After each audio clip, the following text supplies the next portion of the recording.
Sir and Siva Khilari sir, எனக்கு இந்த option கொடுத்தது ரொம்ப பெருமையாக இருக்குது.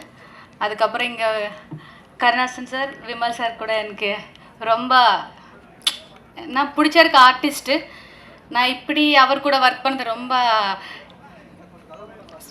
ஹாப்பியாக இருந்துச்சு.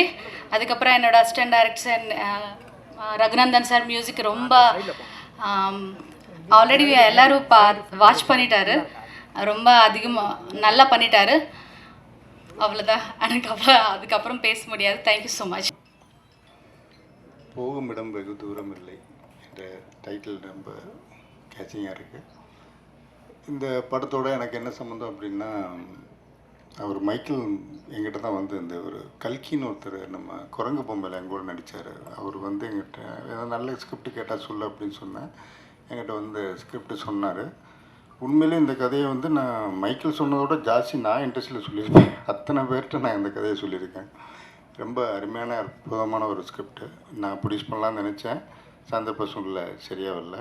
அவர் பண்ணுறாங்க. இது கருணாவுக்கு ஒரு நாள் ஃபோன் பண்ணி சொன்னேன், இப்படி ஒரு கதை கேட்டேன், ரொம்ப எக்ஸ்ட்ரானரியாக இருக்குன்னு. உடனே அண்ணா நீங்கள் அவ்வளோ ஈஸியாக சொல்ல மாட்டீங்களா, கொஞ்சம் அனுப்புங்கன்னாரு. உடனே நம்ம மைக்கில் அனுப்பிச்சி விட்டேன். அன்றைக்கி ஃப்ளைட் டிக்கெட் போட்டு கருணா உடனே சிவகங்கைக்கு அனுப்பிச்சி நைட்டு கதையை கேட்டு நைட்டே கருணா ஃபோன் பண்ணி சூப்பர் ஸ்கிரிப்டுன்னு அப்படின்னாரு. நிச்சயமாக அந்த கதை வந்து கருணாஸுக்கும் விமலுக்கும் இல்லை டைரக்டருக்கும் டெக்னீஷியனும் ஒவ்வொருத்தருக்கும் இந்த படம் வந்து ஒரு பெரிய பேர் வாங்கி கொடுக்குங்கள எந்த வித மாற்று கருத்தும் இல்லை. ஏன்னா இந்த படத்தோட கிளைமேக்ஸ் வந்து கொஞ்சம் கூட எதிர்பார்க்கவே முடியாது. நான் இதேமாரி தான் பேரன்பு படம் எடுக்கும், வர்ற பரோட்டெல்லாம் கதையை சொல்லுவேன். இந்த படத்தும் வர்ற பரோட்டெல்லாம் கதை சொல்லியிருக்கேன், ஆனால் கிளைமேக்ஸ் யாருக்கும் சொன்னதில்லை. நீ என் நண்பர் அத்தனை பேருக்கும் சப்ஜெக்ட் சொல்லியிருக்கேன், கிளைமேக்ஸ் சொன்னதில்லை. இந்த படத்தோட ஹைலைட்டே அந்த கிளைமேக்ஸ் தான். நிச்சயமாக யாருமே எதிர்பார்க்க முடியாத ஒரு விதத்தில் ஒரு கிளைமேக்ஸாக இருக்கும். நிச்சயமாக அந்த படம் ஒரு பெரிய லெவலில் வெற்றியாகுங்கிறதுல எந்த வித டவுட்டும் கிடையாது. நிச்சயமாக அந்த ப்ரொடியூசருக்கு ஒரு நல்ல ஒரு படமாக எடுத்து மைக்கேல் மாதிரி நிறைய பேரை இன்ட்ரடியூஸ் பண்ணணுங்கிறத மனசில் வாழ்த்துக்கிறேன். அப்புறம் நான் இன்னொன்று சொல்கிறேன். இன்றைக்கி வந்து இண்டஸ்ட்ரியில் பெரிய பிரச்சனையாக போய்க்கிறது ஒன்று உத்தம வில்லன் பஞ்சாயத்து, இன்னொன்று வந்து மைக்கேல் ராயப்பன். ஏன்னா இது ரெண்டு ஹீரோவும் வச்சு நான் படம் பண்ணியிருக்கேன். சிம்பு வச்சு வல்லவன் படம் பண்ணேன். ஏன்னா சிம்பு வச்சு படம் பண்ணுறதே பெரிய மேட்ரு. சிம்பு டைரக்டராக போட்டு நான் படம் எடுத்தேன். அப்போ எனக்கு பேசுறதுக்கான ரைட்ஸ் நிறைய இருக்குது. அதேமாதிரி கமல் சாரை வச்சு உத்தமன் வில்லன்னு படம் எடுத்தாங்க இவங்க திருப்பதி பிரதர்ஸ். அந்த படத்தை பற்றி பேசுகிறதுக்கு எனக்கு என்ன ரைட்ஸ் இருக்குன்னா, அந்த டைம் நான் தான் செக்ரட்டரியாக இருந்தேன் கவுன்சிலில். அந்த டைம் வந்து நடந்தது என்னங்கிறது வந்து என்னவோ இருக்கட்டும். ஆனால் அன்றைய பிரச்சனையில் வந்து கமல் சார் வந்து லெட்டர் எழுதி கையெழுத்து போட்டு கொடுத்தாருங்கிறது உண்மை. ஆனால் அதுக்கப்புறம் வந்து அந்த லெட்டரு வந்து அதுக்கு அடுத்த அந்த படம் ரிலீஸ் ஆகிறதுக்கு மெயின் ஃபண்டிங் பண்ணது வந்து இவங்க ஒரு பைசா கூட போடல. மெயின் ஃபண்டிங் பண்ணது வந்து ஈராஸ் ஃபண்டிங் கொடுத்தாங்க. அந்த ஃபண்டிங்கை செட்டில் பண்ணது ஞானவேல் ராஜா. அதனால் அதுக்கு அடுத்த நாளே ஞானவேல் ராஜாவுக்கு டோட்டலாக அந்த லெட்டரோட காப்பிரைட்டை வந்து ஞானவேல் ராஜாவுக்கு சரண்டர் பண்ணிட்டாங்க. இதனால் திருப்பதி பிரதேசத்துக்கு இதுக்கு எனக்கு தெரிஞ்சு எந்த வித சம்மந்தமும் இல்லை கேட்குறதுக்கு. அப்படியே கேட்கணுன்னா இந்த ரைட்ஸ் வந்து கேட்கணுன்னா ஒரு ஞானவேல் ராஜா தான் கேட்டாகணும். அது ஞானவேல் ராஜாட்ட நான் ஃபோன் பண்ணி கேட்டேன், நான் என்றைக்காக இருந்தாலும் கமல் சாருக்கு சப்போர்ட்டு தான் அப்படின்னு சொன்னார். ஒரு மதுரை அன்புச்செழியனுக்கு இத்தனை பேர் சினிமா இண்டஸ்ட்ரியில் கொதிச்செழுந்து இன்டர்வியூ கொடுத்த மாதிரி இவ்வளோ பெரிய ஒரு கலைஞன் ஒரு கமல் சாருக்கு யாரும் பேசலைங்க. எனக்கு ரொம்ப வருத்தமாக இருக்குது. நான் வந்து கமல் சார் இப்போ டேட்டு கேட்குறக்கோ இதுக்கோ ஜால்ராக்கா சொல்லலை. ஏன்னா 1க்கு 3 படம் கமல் சார் வச்சு ப்ரொடியூஸ் பண்ணியிருக்கேன். இவங்கெல்லாம் ஒரு படம் தான் எடுத்திருக்காங்க. தானு வந்து ஒரு படம் தான் எடுத்திருக்காரு. இவர் திருப்பதி பிரதேஷ் ஒரு படம் தான் எடுத்திருக்காங்க. நான் 3 படம் எடுத்திருக்கேன். அவரோட ஓன் ப்ரொடக்ஷன் வந்து 2 படம் கோ ப்ரொடியூசராக ஒர்க் பண்ணியிருக்கேன். அதுபோக 19 படம் மேனேஜராக ஒர்க் பண்ணியிருக்கேன் ராஜ்கமலில். அப்போ எனக்கு தெரியும் கமல் சாரை பற்றி. டெஃபினட்டாக எனக்கு தெரிஞ்சு 2015 மே மாதம் அவர் கூப்பிட்டு டேட் கொடுக்குறேன்னு சொன்னார். அக்டோபர், நவம்பர், டிசம்பர் டேட் கொடுக்குறேன்னு சொன்னார். இவங்களால பணம் ரெடி பண்ண முடியல, இதுதான் உண்மை. அதுக்கப்புறம் ஆகஸ்ட்டில் இவங்க தான் ஃபோன் பண்ணி, ஏன்னா இதுக்கு வேணால் அருள்பதியும் திருப்பூர் சுமணத்துக்கும் தெரியும், அவங்கள கேட்டால் தெரியும். அதுக்கப்புறம் இவங்க தான் பணம் ரெடி பண்ண முடியல, நீங்கள் டேட்டு வேறு யாருக்கா கொடுத்துருங்கன்னு 2015 இவங்க முடியாதுன்னு சொல்லிட்டாங்க. அன்றைக்கே முடிஞ்சு போச்சு. இப்போ திருப்பி இவ்வளோ பெரிய ஒரு நாயகன் ஒரு கமல் சாரை வந்து இவ்வளோ தூரம் மாற்றி எல்லோரும் வச்சு செய்கிறது ரொம்ப சங்கடமாக இருக்குது. ஒரு சினிமா ரசிகனா நான் வந்து இப்போ நானும் வல்லவன் படம் எடுத்தேன். உண்மையாக ரைட்ஸ் இருந்தால் நான் தான் கேட்கணும் சிம்புட்ட. நான் இன்றைக்கி வரைக்கும் கேட்டது இல்லையே. ஏன்னா சிம்பு டைரக்டராக வச்சு படம் எடுத்திருக்கேன். நான் இன்றைக்கி வரைக்கும் சிம்புட்ட படம் பண்ணி கொடுன்னு கேட்டதில்லை. ஏன் கமல் சாட்டையும் கேட்டதில்லை. என்ன என் பொசிஷன் என்னன்னு தெரியல இருக்கும். நான் இது வரைக்கும் யாருக்கும் 100 ரூபா கடன் கிடையாது இண்டஸ்ட்ரியில். நெஞ்ச நிமித்தி தான் தெரியுறேன். யாருக்கும் 100 பேலன்ஸ் கிடையாது, எந்த டெக்னீஷியனுக்கும் பேலன்ஸ் கிடையாது. எல்லோரும் அது பேசுகிறதுக்கு தகுதி இருந்தால் இதெல்லாம் இருந்து பேசுனா இல்லை ஒரு அர்த்தம் இருக்குது. அப்போ இண்டஸ்ட்ரியில் இவ்வளோ தூரம் பேலன்ஸ் வச்சுருக்கவங்க பேசுனா எல்லாருக்கும் செட்டில் பண்ணிட்டு பேசுங்க. அதை இதுதான் என்னோடய தாய்மான கருத்து. நன்றி, வணக்கம். இப்போலாம் கண்டென்ட் அவங்களே ரெடி பண்ணிகிட்டே வந்துடுறது. முதல்ல கவிதா மேடத்தை பற்றி சொல்லணும். அவங்க மேடம் சொல்லி தான் சொல்லியிருக்காங்க. முதல்ல வந்திருக்கக்கூடிய பத்திரிகை நண்பர்கள், ஊடக நண்பர்கள், இந்த படத்தினுடைய குழுவினர் எல்லோருக்கும் என்னுடைய மனமார்ந்த முதல்ல வணக்கங்கள். இப்போது நிறைய நம்ம சினிமா சம்மந்தப்பட்ட நிகழ்வுகளெல்லாம் பார்த்திங்கன்னா மற்ற தொகுப்பாளர்களெலாம் கூப்பிட்டா நிறைய அமௌண்ட்டு கேட்குறாங்க அப்படின்ட்டு இப்போ இவங்க வந்து இதற்காக நேரம் ஒதுக்கி தனியாக ஒரு ஆஃபீஸ் போட்டு இல்லை ஃப்ரீயாக இல்லை, அதுக்கும் கவர் போயிட்டு தான் இருக்குது. அது கவருக்கேற்ற கவர் போயிட்டு தான் இருக்குது. நாளைக்கு நான் ஆஃபீஸ்க்கு போகணும். ஏன்னா நாளைக்கு அங்கே கவர், எந்த கவரையுமே கவர் பண்ணுறது தான். அதனால் வந்து பாருங்கள், இப்போ இடையில வந்து டிஸ்ட்ராக்ட் பண்ணாதீங்க. முக்கியமான நிறைய இன்னைக்கு வெளுத்து வாங்க வேண்டியது நிறைய கண்டென்ட் நல்லா நிறைய இருக்குங்க. ஒரு 5 நிமிஷம் தான், அதனால் வந்து கேமராவும் நல்லா ஜூம் பண்ணிக்கோங்க. ஒவ்வொரு அவருடைய எக்ஸ்பிரஷன்லாம் வேறு லெவலில் இருக்கும், கரெக்டாக பிடிச்சிக்குங்க. கவிதா மேடம் வந்து இதுக்காக தனியாக ஆஃபீஸ் போட்டு முதல்ல வந்து அந்த தொகுப்பாளனினா ஒரு விழாவை எடுத்து பேசுகிறது எப்படின்னு, ஒவ்வொருத்தரையும் வந்து மேடையில் கூப்பிட்றது எப்படின்னு அவ்வளவு அழகாக தெளிவாக அதை எழுதிட்டு வர்றாங்கல்ல, அதுக்கே ஒரு பெரிய கைத்தட்டல் கவிதா மேடத்துக்கு. இப்போ தேனப்பண்ண சொன்ன மாதிரி இப்போ அங்கே உட்காந்து பேசிகிட்டு இருக்கும்போது என்கிட்ட அவங்க சொன்ன ஒரு வார்த்தை, இப்போ அவங்க இல்லை மேடம் இருங்க, நீங்கள் ப்ளீஸ் கண்ட்ரோல் பண்ணாங்க மேடம், சொல்லிடுறேன் மேடம். எவ்வளோ நாள் வந்து நான் மேடையிலே இருக்குது, என்னை கூடிய சீக்கிரம் வெள்ளித்திரையில் பார்க்கணும், நான் கதாநாயகியாக நடிக்க தயார், ரோபோ நீங்கள் ஹீரோவாக நடிக்க தயாரா என்று என்னிடம் கேட்டார்கள். அதை நான் சொன்னேன், நான் கண்டிப்பாக நடிக்கிறேன், பார்ப்பதற்கு ஆடியன்ஸ் தயாரா என்று ஒரு கோரிக்கை. அதை கேட்டவுடனே தேனப்பண்ணன் சொன்னார், நான் அந்த படத்தில் வில்லனாக நடிக்க தயார். இந்த கூட்டத்தில் இருக்கும் ஒருவர் தயாரிப்பாளராகவும் தயார் என்று சொல்லிவிட்டார். கூடிய விரைவில் இங்கே நிற்கக்கூடிய கவிதா அவர்கள் சிலுவென மேக்கப்புகளை போட்டுக்கொண்டு நடுவிலே உட்கார்ந்திருந்து உங்களிடம் காட்சி தருவார்கள் என்று இந்த மேடையில் கூறுகிறேன். இந்த செய்தி தான் தலைப்பு செய்தியா வரணும். படத்துறை தலைப்பே வந்து கவிதா. ஏன்னா இப்ப அவங்க வந்து சாலிகிராமத்திலேயே கவிதா ஸ்ட்ரீட்னு வைக்கல, கவிதா ஏர்போர்ட்னு வைக்கலாமே, அந்த ரேஞ்சில் தான் இருக்காங்க. அதனால தமிழக அரசுக்கு ஒரு கோரிக்கை, அவங்க இதெல்லாம் கேட்டிருக்காங்க, அதெல்லாம் நீங்க பார்த்து நீங்க என்னன்னு பரிசீலனை பண்ணுங்க. கருகரு கவிதா டைட்டில் சொல்லிட்டார், கருகரு கவிதா. ஓகே, அவங்கள விட்டுருவோம். அடுத்து நம்ம விஷயத்துக்கு வரேன். முதல்ல ஜெய் பேபி இயக்குனருக்கு என்னுடைய மனமார்ந்த வாழ்த்துக்கள். உங்களுடைய நம்பர் எனக்கு கிடைக்கல சார், கிடைச்சிருந்தா குடும்பத்தோட படம் பார்த்த அடுத்த செகண்டே எந்நேரம் ஆனாலும் உங்களுக்கு ஃபோன் பண்ணி மிகப்பெரிய வாழ்த்து சொல்லியிருப்பேன். ஏன்னா நிறைய படங்களுக்கு மத்தியில் இப்படி ஒரு சின்ன படங்கள் வந்து ரொம்ப அழகான படங்கள் நம்ம தமிழ் இண்டஸ்ட்ரியில் இப்போ நிறைய படங்கள் வந்துக்கிட்டு இருக்கு. அதை நாங்கள் குடும்பத்தோடு இந்த ஜெய் பேபி பார்த்தோம். கண்டிப்பாக நீங்கள் போகும் இடம் வந்து வெகு தூரம் இல்லை. இந்த படத்திற்கான விருதுகள் வந்து நிறைய உங்களுக்கு காத்துக்கிட்டு இருக்கு. அங்கே ஊர்வசி மேடத்துக்கு கேப்டன் ஆஃப் த ஷிப்னு சொல்லலாம். கண்டிப்பாக அதற்கு ஒரு பெரிய கைத்தட்டல் ஜெய் பேபிக்கு. அடுத்து நம்மளுடைய படத்துக்கு வர்றேன். இந்த படத்துக்கு முதலில் என்னை வந்து இந்த மாதிரி ஆடியோ லான்ச் அப்படின்னு சொல்லி என்னை அழைச்சது என் உடன்பிறவாத சகோதரர்கள். எனக்கும் சரி, விமல் சாருக்கு, அதான் என் அன்பு மாப்பிள்ளை விமலுக்கு, எல்லாருக்குமே கோகுல் அண்ணன் தாமண்ணன் 2 கண்ணு மாதிரி. அவர் தான் வந்து ஃபஸ்ட்டு வந்து இன்வைட் பண்ணார், இந்த மாதிரி ஃபங்க்ஷன் ரூபோ வந்துருங்க அப்படின்னு. ஆனால் கூப்பிட்டா கண்டிப்பாக எங்கேனாலும் வந்துடுனே அப்படின்னு. அதுக்கப்புறம் எங்கள் அண்ணன் வெங்கி என்னை கூப்பிட்டாரு. தம்பி எங்கே இருக்கீங்க அப்படின்னாரு. அண்ணா எனக்குள்ள தான் அண்ணன் இருக்கேன். தம்பி ரொம்ப தூரம் இல்லை, கொஞ்சம் பிரசாத் வரையும் வந்துடுறீங்களா அப்படின்னாரு. என்னண்ணே அப்படின்னேன். இந்த மாதிரி ஆடியோ லான்ச் வச்சுருக்கோம், நீங்கள் வந்தீங்கன்னா கொஞ்சம் நல்லாயிருக்கும். சரிண்ணே, யாருண்ணே ப்ரொடியூசர்? சும்மா நம்ம கேட்போம்ல யார் டைரக்டர்னு. நம்ம பங்காளி தான், சுந்தர் பங்காளி தான் ப்ரொடியூசரு. ஓஹோ, சுந்தர் பங்காளி இப்போ ஆஸ்திரேலியாவில் இருக்கார். உங்களுக்கு எனக்கு எத்தனை வருஷம் இல்லை பழக்கம் அப்படின்னேன். அது இருக்கும் தம்பி, ஒரு 25-30 வருஷம் பழக்கம். ஏன்னா இந்த படத்தில் நானும் நடிப்பேன்னு என்ன கூட உங்களுக்கு வரலையாலே, ஒரு செகண்டுனா கூட நான் என் மாப்பிள்ளைக்காக வந்து நடிச்சு கொடுத்துருப்பேன். படத்தில் 2 கேரக்டர் தான் தம்பி.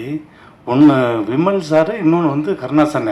2 பேர் தான் படம் ஃபுல்லாக. அப்போ நான் கேட்டேன், என்ன பார்த்திபன் சார் மாதிரி ஒத்த செருப்பு மாதிரி இது 2 பேர் தான் படம் ஃபுல்லாக நடிச்சிருக்காங்களா, வேறு யாருமே கிடையாதா அப்படின்னு. கூட ஒரு பணம் நடிச்சிருக்கு தம்பி, பாடி. அந்த பாடியை கூட நான் இருந்திருப்பேனே அப்படின்னு. பாடியெல்லாம் நீங்கள் எப்படி தம்பி, அது நல்லா இருக்காது. ஆனால் பாடியிலேயே நான் பல லாங்குவேஜ் காட்டுவேன்னு, அதுதானே பாடி லாங்குவேஜ். நீங்கள் ஏன் என்னை கூப்பிடலன்னு, அடுத்த படத்துக்கு கண்டிப்பாக கூப்பிட்டுறேன் அப்படின்னு. இது ஆடியோ லான்ச்சுக்கான்னு கேட்டேன். அதனால் அதுவும் நான் சொல்லிடுறேன், அடுத்த படத்துக்கு இருக்கணும். அப்புறம் எல்லோரும் கூப்பிட்டாங்க. அதே மாதிரி எங்கள் அண்ணன் கருணாசனில் வந்து அது ஒரு மண் சார்ந்த குழந்தை. அது பாட்டுக்கு ஷூட்டிங் இல்லைன்னா வாக்கியா வரப்பு தோட்டம் துறவு, தலையில் ஒரு துண்டை கட்டிக்கிட்டு மாடை மெச்சமா, நாய்களுக்கு சாப்பாடு ஊட்டினோமா, ஷூட்டிங்னா அப்படியே மாட்டு வண்டியை கட்டிக்கிட்டு அப்படி போயிடுறது, அப்படி வந்துடுறது. எப்போதுமே எங்கள் அண்ணன் மேலே வந்து தமிழக மக்களுக்கு மிகப்பெரிய கிரேஸ் இருக்குது. அண்ணனுக்கு புரிஞ்சிருக்குன்னு நினைக்கிறேன். இதெல்லாம் ஒரு பார்த்திபன் சாருடைய ஸ்டைல் தான். அப்பப்போ நீங்கள் கை தட்டுவீங்கன்றக்காக டக்கு டக்குன்னு யோசிக்கிறது தான். எனக்கு நான் கேமரா பிடிச்சிட்டு உட்காராதீங்க சொல்லிட்டேன். சில பஞ்சஸ் வரும்போது படக்குன்னு நீங்கள் பிடிச்சி கை தட்டினா தான் எனக்கு சந்தோஷமாக இருக்கும். அப்புறம் முக்கியமாக தயாரிப்பாளர் சொன்ன இந்த மாதிரி ஆஸ்திரேலியாவில் பங்காளி அவர் தான் ப்ரொடியூசரு. அவர் இப்போ லைனில் வந்தார். இவரை பற்றி சொன்னார். அவரை பற்றி முக்கியமான விஷயத்த எங்கள் அண்ணன் ஸ்னேகன் சொல்லுவார். அவர் தமிழ் வராதுன்னு சொல்லி ரொம்ப அழகாக தமிழில் ரொம்ப சிறப்பாக சொன்னார். கண்டிப்பாக நியூசிலாந்திலிருந்து உங்களுடைய கனவுகளோடு எங்களுடைய கலைத்தாய் உங்களை இங்கே இழுத்துட்டு வந்திருக்கானா, நீங்கள் போகும் இடமும் வெகு தூரம் இல்லை, இன்னும் நிறைய உயரம் இருக்குது உங்களுக்கு. அதற்கு எங்களுடைய தமிழ் இண்டஸ்ட்ரியில் பக்கபலமாக எத்தனையோ பேர் இருக்கிறார்கள். அதற்கு மிகப்பெரிய வாழ்த்துக்கள் அப்படின்னு. எப்படி மாப்பிள்ளையும் பங்காளியும் எப்படி ஒரு பழக்கம் அப்படின்னு, கிளாஸ்மேட்டு அப்படின்னாங்க.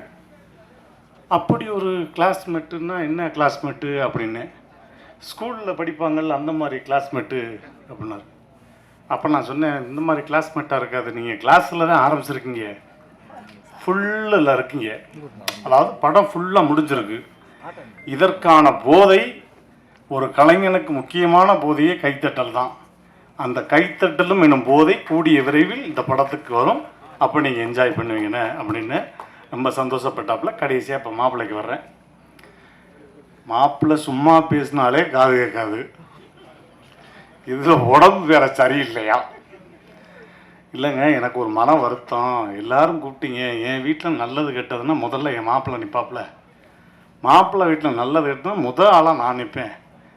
இப்படி ஒரு ஆடியோ லான்ச்சுக்கு வந்து மாப்பிள்ளை இன்ன வரைக்கும் இந்த செகண்ட் வரைக்கும் கூப்பிடாமல் இருக்காருங்க அப்படின்னோடனே அவர் சொன்ன ஒரு பதில், உன் வீட்டு ஃபங்க்ஷனுக்கு உன்னைய இன்வைட் பண்ணணுமா அப்படின்னாரு.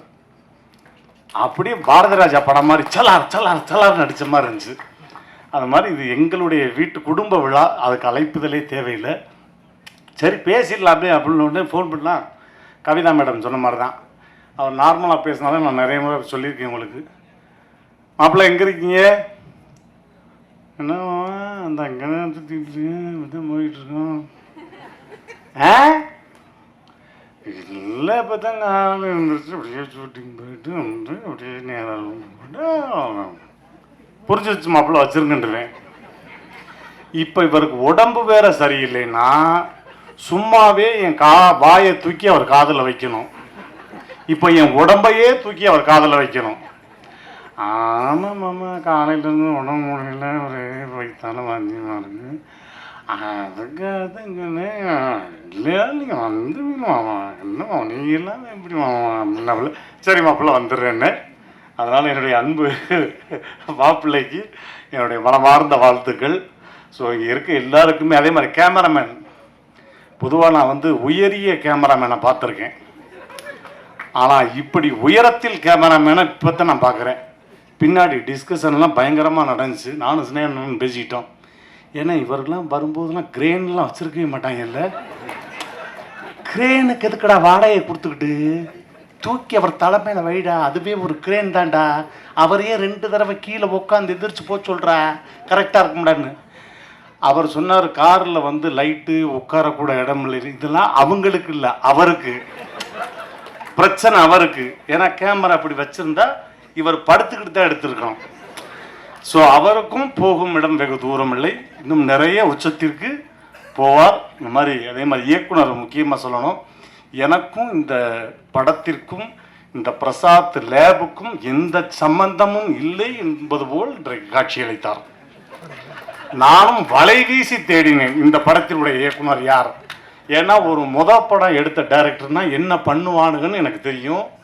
வளர்ந்த இயக்குனர்கள் எப்படி வந்து அனுசரித்து போவாங்கன்னு தெரியும்.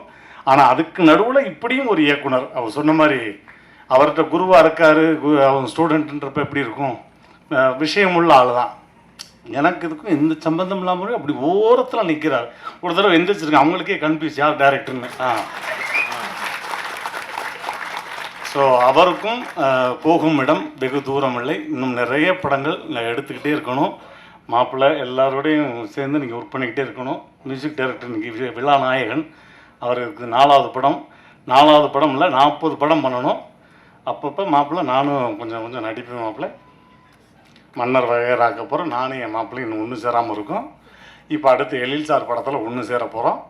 அதுக்கப்புறம் கலகலப்பில் என்னன்றது தெரியல, எப்படின்னு பார்ப்போம். மாப்பிள்ளை இதெல்லாம் அப்பப்போ போட்டுக்கிறது தான், அது காற்று வாக்கில் அங்கிட்டு போயிடுச்சு, அப்படி போன் கால் வந்துடும், அப்புறம் ஒன்று சேர்ந்துக்கிறோம். அந்த மாதிரி இந்த விழாவை சிறப்பிக்க வந்த அனைவருக்கும் என்னுடைய மனமார்ந்த நன்றி. டெக்னீஷியன்ஸ் எல்லாருக்குமே ரொம்ப ரொம்ப நன்றி. கூடுதல் நன்றி அண்ணன் கோகுலனும் தாமோனனுக்கும் என்னுடைய மனமார்ந்த நன்றி. Thank you, I love you all. இடிச்சு மழை பெஞ்சு ஓஞ்ச பிறகு நான் சும்மா சின்ன தூரல் மாதிரி வந்து பேச வேண்டியிருக்கு. ரொம்ப பேசுறதுக்கப்புறம் நான் வந்து பேசுகிறது ஒன்றும் இல்லை. பட் இந்த படத்தை பற்றி சொல்லணும்னா பார்த்திங்கன்னா, இதில் நான் வந்து சின்ன ஒரு ரோல், ஒரு கெஸ்ட் ரோல் மாதிரி பண்ணேன்.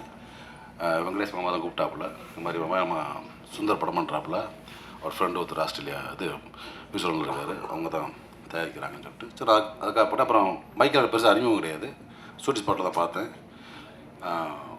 ரொம்ப ஒரு அருமையான ஒரு டைரக்டர்.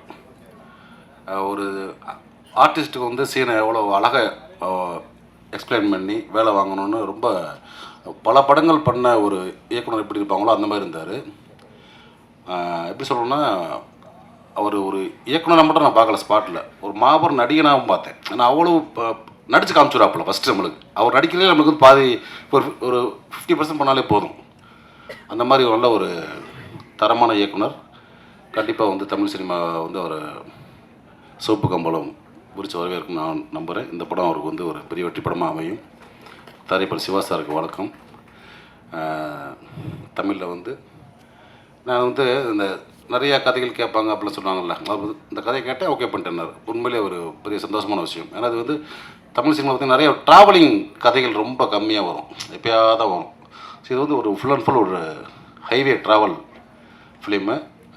அதை வந்து மேக் பண்ணுறது ரொம்ப, ஏன்னா நான் ஆல்ரெடி சினிமாட்டோகிராஃபர் வந்து நான் சொல்கிறேன், அதை மேக் பண்ணுறது ரொம்ப டிஃபிகல்ட்டான விஷயம். ஏன்னா ஒரு ஹைவேஸில் பெர்மிஷன் வாங்கணும், அதை வந்து அப்புறம் அந்த வண்டியில் வந்து கேமரா வைக்கணும், லைட்ஸ் வைக்கணும், ஆர்டிஸ்ட்டை சப்போர்ட் பண்ணணும், எல்லாமே ஃபாலோ பண்ணணும்ல, ஃபுட்டுலேருந்து எல்லாமே வந்து ஒரு பெரிய பெரிய ப்ராசஸ் அது. அதை வந்து ரொம்ப அழகாக ஒரு நல்ல குவாலிட்டியாக மேக் பண்ணியிருக்காங்க. ஸோ இந்த டீமுக்கே, கேமராமேன் எல்லாத்துக்குமே ஒரு வாழ்த்துக்கள். கண்டிப்பாக இந்த படம் வந்து எல்லாத்துக்கும் ஒரு பெரிய பேர் வாங்கி தரும், எடிட்டர் முதல் கொண்டு. இந்த படம் நான் பார்த்துட்டேன், ஆல்ரெடி பார்த்து ஒரு ஷோலாம் போட்டாங்க, பார்த்துட்டா ரொம்ப ஒரு அருமையான ஒரு ஃபீல் குட் ஃபிலிம், நல்லாயிருக்கும். அதே மாதிரி நிறைய பேர் நடிச்சிருக்காங்க, பவன் நடிச்சிருக்காப்புல, இந்த மாதிரி நிறைய பேர் நடிச்சிருக்காங்க. விமல் பிரதருக்கும் கருணாஸுக்கும் இந்த படம் வந்து கண்டிப்பாக ஒரு ஒரு டிஃப்ரெண்ட் ஜானர் ஃபிலிமாக இருக்கும்.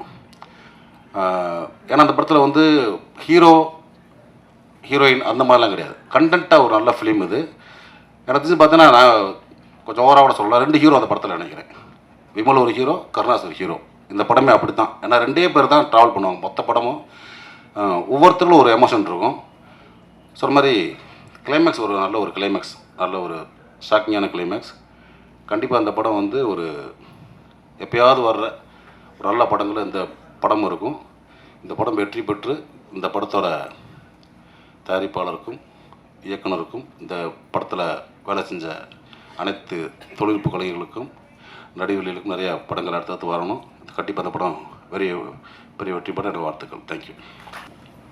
ப்ரெஸ் அண்ட் மீடியா ப்ளஸ் வந்திருக்க சீஃப் கெஸ்ட் எல்லாருக்கும் ரொம்ப நன்றி. எனக்கு மைக்கேல் பற்றி தான் இங்கே பேசணும் அப்படின்னு நான் விருப்பப்படுறேன். 2014-15 நினைக்கிறேன். என்னோடய ஃப்ரெண்டு காசிம் வந்து எனக்கு மைக்கில் இன்ட்ரடியூஸ் பண்ணியிருந்தான். அவன் சொல்லும்போதே வந்து அந்த டைம் வந்து இப்போவுமே பெரிய ஃபினான்ஷியலாக பெரிய சேஞ்சஸ் இல்லை அவரோட லைஃப்பில். பட் ரொம்ப பொருளாதார நெருக்கடி, பிஸ்கட் குழந்தைங்களுக்கு வாங்குறதே இந்த பிஸ்கட்டை வந்து தண்ணியில் டிப் பண்ணி குழந்தைங்களுக்கு கொடுக்குறது, அந்த மாதிரியான ஒரு சுச்சுவேஷன் சொல்லும்போது சரி அப்படியே அப்பப்போ சொல்லிகிட்டே இருப்பான். அதுக்கப்புறம் தான் அவர் நேராக பார்க்குற வாய்ப்பு கிடைச்சிது. அப்போ வந்து ஒரு பைலட் வீடியோ ஒன்று பண்ணியிருந்தார் இந்த ஃபிலிமுக்கான ஒரு இதுதான். எனக்கு வந்து ரொம்ப பிரமிப்பாக இருந்தது. அது யாரோடும் ஒர்க் பண்ணலை. நான் ஆக்சுவலாக அப்போ தான் ரஞ்சித்தோட கபாலி ஒர்க் பண்ணிகிட்ருக்கேன். எனக்கு ரொம்ப அவுட்ஸ்டாண்டிங்காக இருந்தது. எப்படி இப்படி ஒரு பர்சனலாகவே இந்த கிராஃப்டை இவ்வளோ ஃபைனாக புரிஞ்சுக்கிட்டு அந்த மியூசிக் அவர் யூஸ் பண்ணது அண்ட் ஷார்ட்ஸ் டிசைனு ஆக்டர்ஸ்டேந்து விஸ்வந்த் அண்ட் சோமன் குரு சோமசுந்தரம் பண்ணியிருக்காருன்னு நினைக்கிறேன். பயங்கரமாக இருந்தது அந்த ஒர்க்கு. எனக்கு அது பார்த்தோன்னே இப்போ கிட்டத்தட்ட ஒரு ஃபைனான ஒரு ஃபில்ம் மேக்கர் வந்து அரைவாக இருக்காங்க அப்படிங்கிற மாதிரி தான் இருந்தது அது பார்த்த உடனே.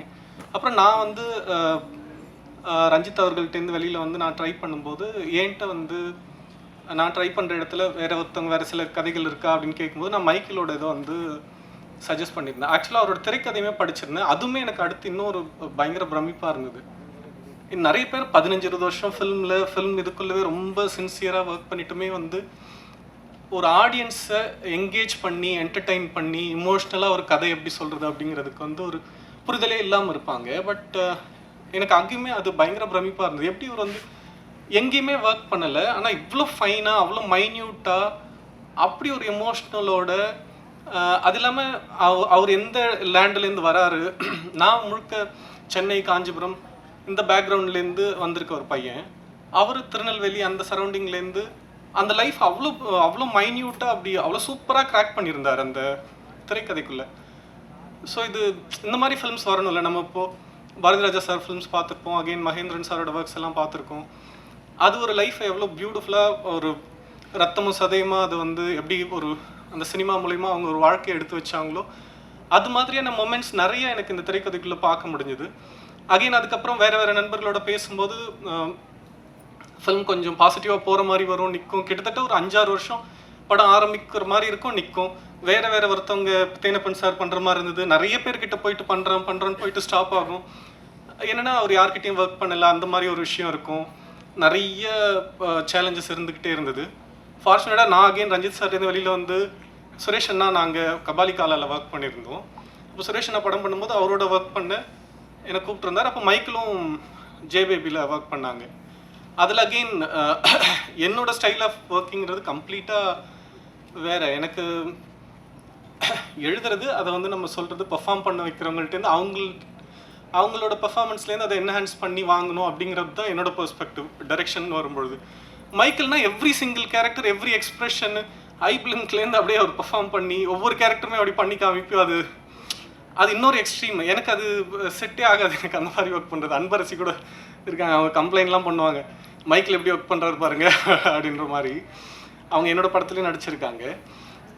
எல்லாமே அவர் சொல்லிடுறாரு, ஈஸியாக இருக்கும் அவரோட ஒர்க் பண்ணுறது அப்படின்ற மாதிரி சொல்லிட்டு. ஸோ அகெயின் ஃபில்மாக அது மாறினதுக்கப்புறம் ஃபில்முமே பார்த்தேன். எனக்கு அகெயின் திரைக்கதை பார்த்தப்போ எந்த மாதிரி ஒரு ஒரு ஒரு ஒரு இமோஷ்னலாக ரொம்ப இம்பார்ட்டண்ட்டான ஒரு ஃபீல் இருந்ததோ அதே விஷயம் வந்து ஃபில்ம் பார்த்தப்பமே எனக்கு தோணுச்சு.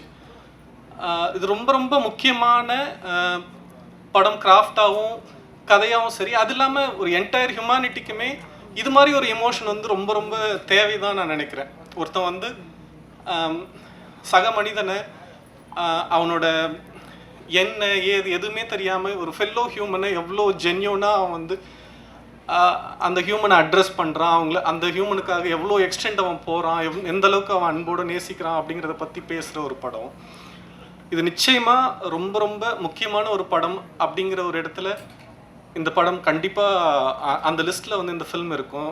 ஒர்க் பண்ண எல்லா டெக்னீஷியன்ஸ்க்குமே வந்து வாழ்த்துக்கள். அண்ட் முக்கியமாக மைக்கேலுக்கு அண்ட் ப்ரொடியூசர்ஸ்க்கு அண்ட் கருணாசன்னம் அகெயின் விமல் சார், அவங்க 2 பேரோட ஒர்க்குமே வந்து வேறு ஃபார்மில் நம்ம பார்த்துருப்போம். எனக்கு அந்த நளினமூர்த்தி யார் பண்ண போகிறாங்க அப்படின்றது கதை வேறு இடத்துக்கு போகும்போது அது கொஷினாக இருந்துகிட்டே இருந்தது. கடைசியாக சூப்பராக பிளேஸாக இருந்து ரொம்ப ப்ரில்லியண்ட்டாக அவர் வந்து விமல் அவர் ஒரு பக்கம் வந்து அவ்வளோ பொலைட்டாக சட்டிலாக ஒரு சின்ன ஒரு வாய்ஸ் ரைஸ் பண்ணாத த்ரூ அவுட் த ஃபில்ம் அவ்வளோ பியூட்டிஃபுல்லாக பண்ணியிருப்பார். கருணாசனை பார்க்குறோம்னா ஒரு கூத்து கலைஞனா அவர் அதோட ஒரு நுவான்சஸோட அவ்வளோ பியூட்டிஃபுல்லாக அவர் ஒரு பக்கம் கேரி பண்ணியிருப்பார். இது ரொம்ப முக்கியமான ஒரு ஃபில்மாக இருக்கும்.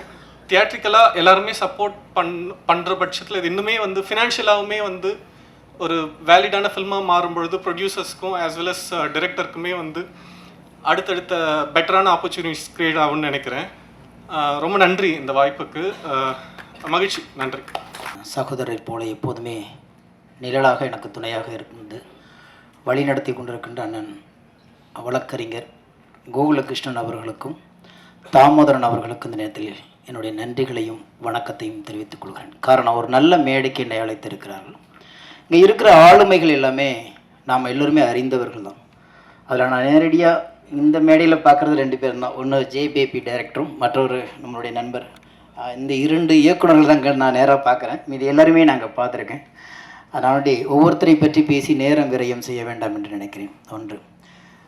இரண்டாவது, இந்த படத்துடைய தலைப்பு எனக்கு ரொம்ப பிடித்திருந்தது. ஒரு பெரிய வாழ்வியல் அடங்கியிருக்கிறது. எவ்வளவு தூரம் ஓடினாலும் புறப்பட்ட இடத்துக்கே மறுபடியும் வாழ்க்கை வந்து முடிய வேண்டிய தருணம் தான் இயற்கையின் நியதி என்பதை ரொம்ப அழகாக ஒரு தலைப்புக்குள்ளே ஒரு கதையை வைத்திருக்கிறார் இயக்குனர் மைக்கேல். அப்படிங்கிறது ரொம்ப சந்தோஷமாக இருந்துச்சு.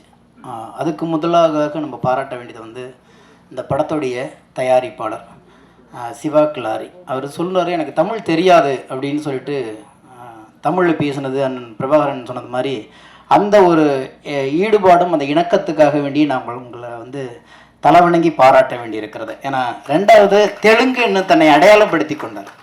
அடையாளப்படுத்தி கொண்டதுக்கு பிறகு ஒரு தெலுங்கு படத்தை எடுக்க அவர் முற்படாமல் தமிழ் படம் எடுக்க வந்ததற்காக தமிழ் திரையுலகத்தின் சார்பாக நாங்கள் நன்றி தெரிவித்துக் கொள்வதோடு, தெலுங்கு, தமிழ், கன்னடம், மலையாளம், இந்தி என எந்த மொழிப்பாடும் நாங்கள் பார்த்ததே இல்லை என்று கலைத்தாய் மட்டும்தான் அனைவரையும் அரவணைத்துக் கொள்கிறாள். எனவே கலைக்கு மொழி தேவையில்லை, அன்பும் காதலும் இருந்தால் போதும், கலை அழகாக வளர்ந்து கொண்டிருக்கிறது. அதேமாரி வந்து சங்கரண்ணன் பேசும்போது, ரோபசங்கரண்ணன் பேசும்போது ஒரு விஷயத்த சொன்னார். தயாரிப்பாளரை பற்றி ஒரு விஷயத்த சொல்லுவாங்க அப்படின்னாங்க. வேற ஒன்றில் அவர் பார்க்குறோம், நம்ம வந்து ஒரு பெரிய தொழிலதிபராகவோ அல்லது ஒரு வேற்று மொழி அல்லது வேற்று பக்கத்து மாநிலத்துக்காரராகவோ நம்ம பார்க்குறோங்கிறோம். அவர் நியூசிலாந்தில் வந்து பார்லிமெண்ட் மெம்பர், அதாவது எம்பி கேண்டிடேட்டை போட்டியிட்டவர். அவர் அரசியலில் நியூசிலாந்தில் வந்து அவர் எம்பி வேட்பாளராக போட்டியிட்டவர். அப்போ மக்களுடைய அந்த எல்லா விஷயத்திலும் தன்னை இணைத்து கொள்ள வேண்டுங்கிற ஒருத்தர். 2வது அவர் சொன்ன ஒரு விஷயம் எனக்கு பிடிச்சிச்சு. எவ்வளவு இந்த படம் ஓடும் ஓடாமல் இருக்கும், 4 + 4 - வந்தாலும் ஒன்று வந்து எங்களை சரி கட்டிட்டு போயிடும், ஆனால் நான் தொடர்ந்து படம் பண்ணுவேன் அப்படிங்கிற அந்த துணிச்சலும். 2வது, ஒரு ரொம்ப நாள் கழித்து ஒரு இயக்குனருக்கான தயாரிப்பாளராக நான் பார்க்குறேன். ஏன்னா பொதுவாக வந்து படம் முடியும் பொழுது இயக்குனருக்கும் தயாரிப்பாளருக்கும் அவ்வளவு இணக்கமான உறவு இருப்பதாக தெரியாது. ஒருத்தர் நான் கஷ்டப்பட்டேன் அவங்கவுங்க கஷ்டத்தை வந்து பதிவு செஞ்சுட்டு போவாங்க. அந்த வகையில் இல்லாமல் இந்த இயக்குனருக்காக வக்காலத்து வாங்கின தயாரிப்பாளராக இருக்கும் பொழுது மகிழ்ச்சியாக இருக்கிறது. ஏன்னா இன்னும் படைப்பாளிகளுடைய துயரத்தை படம் படைத்தவர்கள் நினைத்து பார்க்கக்கூடிய இடத்தில் இன்னும் ஈரம் இருக்கிறது தமிழ் சினிமாவில் என்கின்ற போது பாராட்டக்கூடியதாக எங்களுக்கு தோன்றுகிறது. 2வது வந்து இந்த படத்துடைய முக்கிய கதாபாத்திரம் அண்ணன் கருணாஸ் அவர்களை சொல்லவே வேண்டாம். அவர் பல தளத்தில் அரசியலாக இருக்கட்டும், மக்கள் பணியாக இருக்கட்டும், திரையாக இருக்கட்டும், மேடை பாடல்களாக இருக்கட்டும், இசையாக இருக்கட்டும், எல்லா வகையிலும் தன்னை நிரூபித்திருக்கிறார். ஆனால் அவரோடு நிகராக இங்கே ஒரு மிகப்பெரிய பங்களிப்பை கொடுத்துட்டுருக்கின்ற அன்பு நண்பர் விமலும் சரி, இந்த படத்துடைய இசையமைப்பாளர் ரகுநந்தனும் சரி, நிறைய தொடர்ந்து நல்ல படைப்புகளையும் நல்ல ஒரு கண்டென்ட்டையும் எடுத்து பண்ணிக்கிட்டு தான் இருக்காங்க. ஆனால் அவங்களுடைய தூரம் இது இல்லை அப்படிங்கிறது எனக்கு ரொம்ப அழுத்தமாக தெரியும். நான் 2 பேர்த்து கூட நான் நெருங்கி பழகியிருக்கேன். இது வரைக்கும் அவங்களுடைய தூரம் ரொம்ப உயரத்தில் அவங்க போயிருக்கணும். எந்த புள்ளியிலிருந்து அவர்கள் சறுக்குகிறார்கள் என்று எனக்கு தெரியவே இல்லை. மிகச்சிறந்த படைப்பாளி 2 பேருமே. ரகுநந்தன் போல ஒரு மெலோடிக்கு இங்கே நம்ம பார்க்கவே முடியாது இந்த தலைமுறைக்கு. ஏன்னா அவ்வளோ ஆசையாக இருக்கும். என்ன கேட்டாலும் மண்ணின் ஈரத்தோடும் மனிதர்களின் உணர்வுகளை தன்னுடைய அந்த இசை காற்றுக்குள் கொண்டு திணிக்கிற அந்த வித்தை அவ்வளவு அழகாக வந்து தெரியும் அந்த அவருடைய விரல்களுக்கு உண்டு. அந்த அளவுக்கு மிகச்சிறந்த மெலோடி இன்னைக்கு கொடுக்குற இன்னிசையை கொடுக்கின்ற மிதமான ஒரு இசையை கொடுக்கின்ற இசையமைப்பாளர். அதே மாதிரி ஒரு கிராமத்து எங்கள் வீட்டு பையன் அப்படின்னு எல்லாராலும் யோசிக்காமல் தூக்கி மடியில் சுமந்து கொள்கிற ஒரு இடத்துல தான் விமலை அன்று தொட்டு இன்று வரைக்கும் பார்த்துக்கிட்டே இருக்காங்க. ஆனால் அவருடைய திறமைக்கான தீனி இன்னும் சரியாக அமையலையோ அப்படிங்கிற ஒரு ஏக்கம் இருந்து கொண்டே இருக்கும் நெருங்கிய நண்பர்களுக்கு. அந்த வகையில் ரகுநந்தனுக்கும் விமலுக்கும் இந்த படம் அந்த உயரத்தை கொடுக்கும் என்ற நம்பிக்கை எனக்கு இருக்கிறது. ஏன்னா பேசும்போது அவ்வளவு பேர் ரொம்ப அழகாக அற்புதமாக பேசியிருந்தாங்க. எனவே அதை இந்த நேரத்தில் அதற்கான உயரத்தை நீங்கள் தொட வேண்டும் என்று அக்கறையுள்ள நண்பனாக வாழ்த்துகிறேன். அதை மீறி அப்புறம் கோகுலகிருஷ்ணனும் ஒரு ஷாட்டில் வந்தாங்க அந்த பாட்டில்.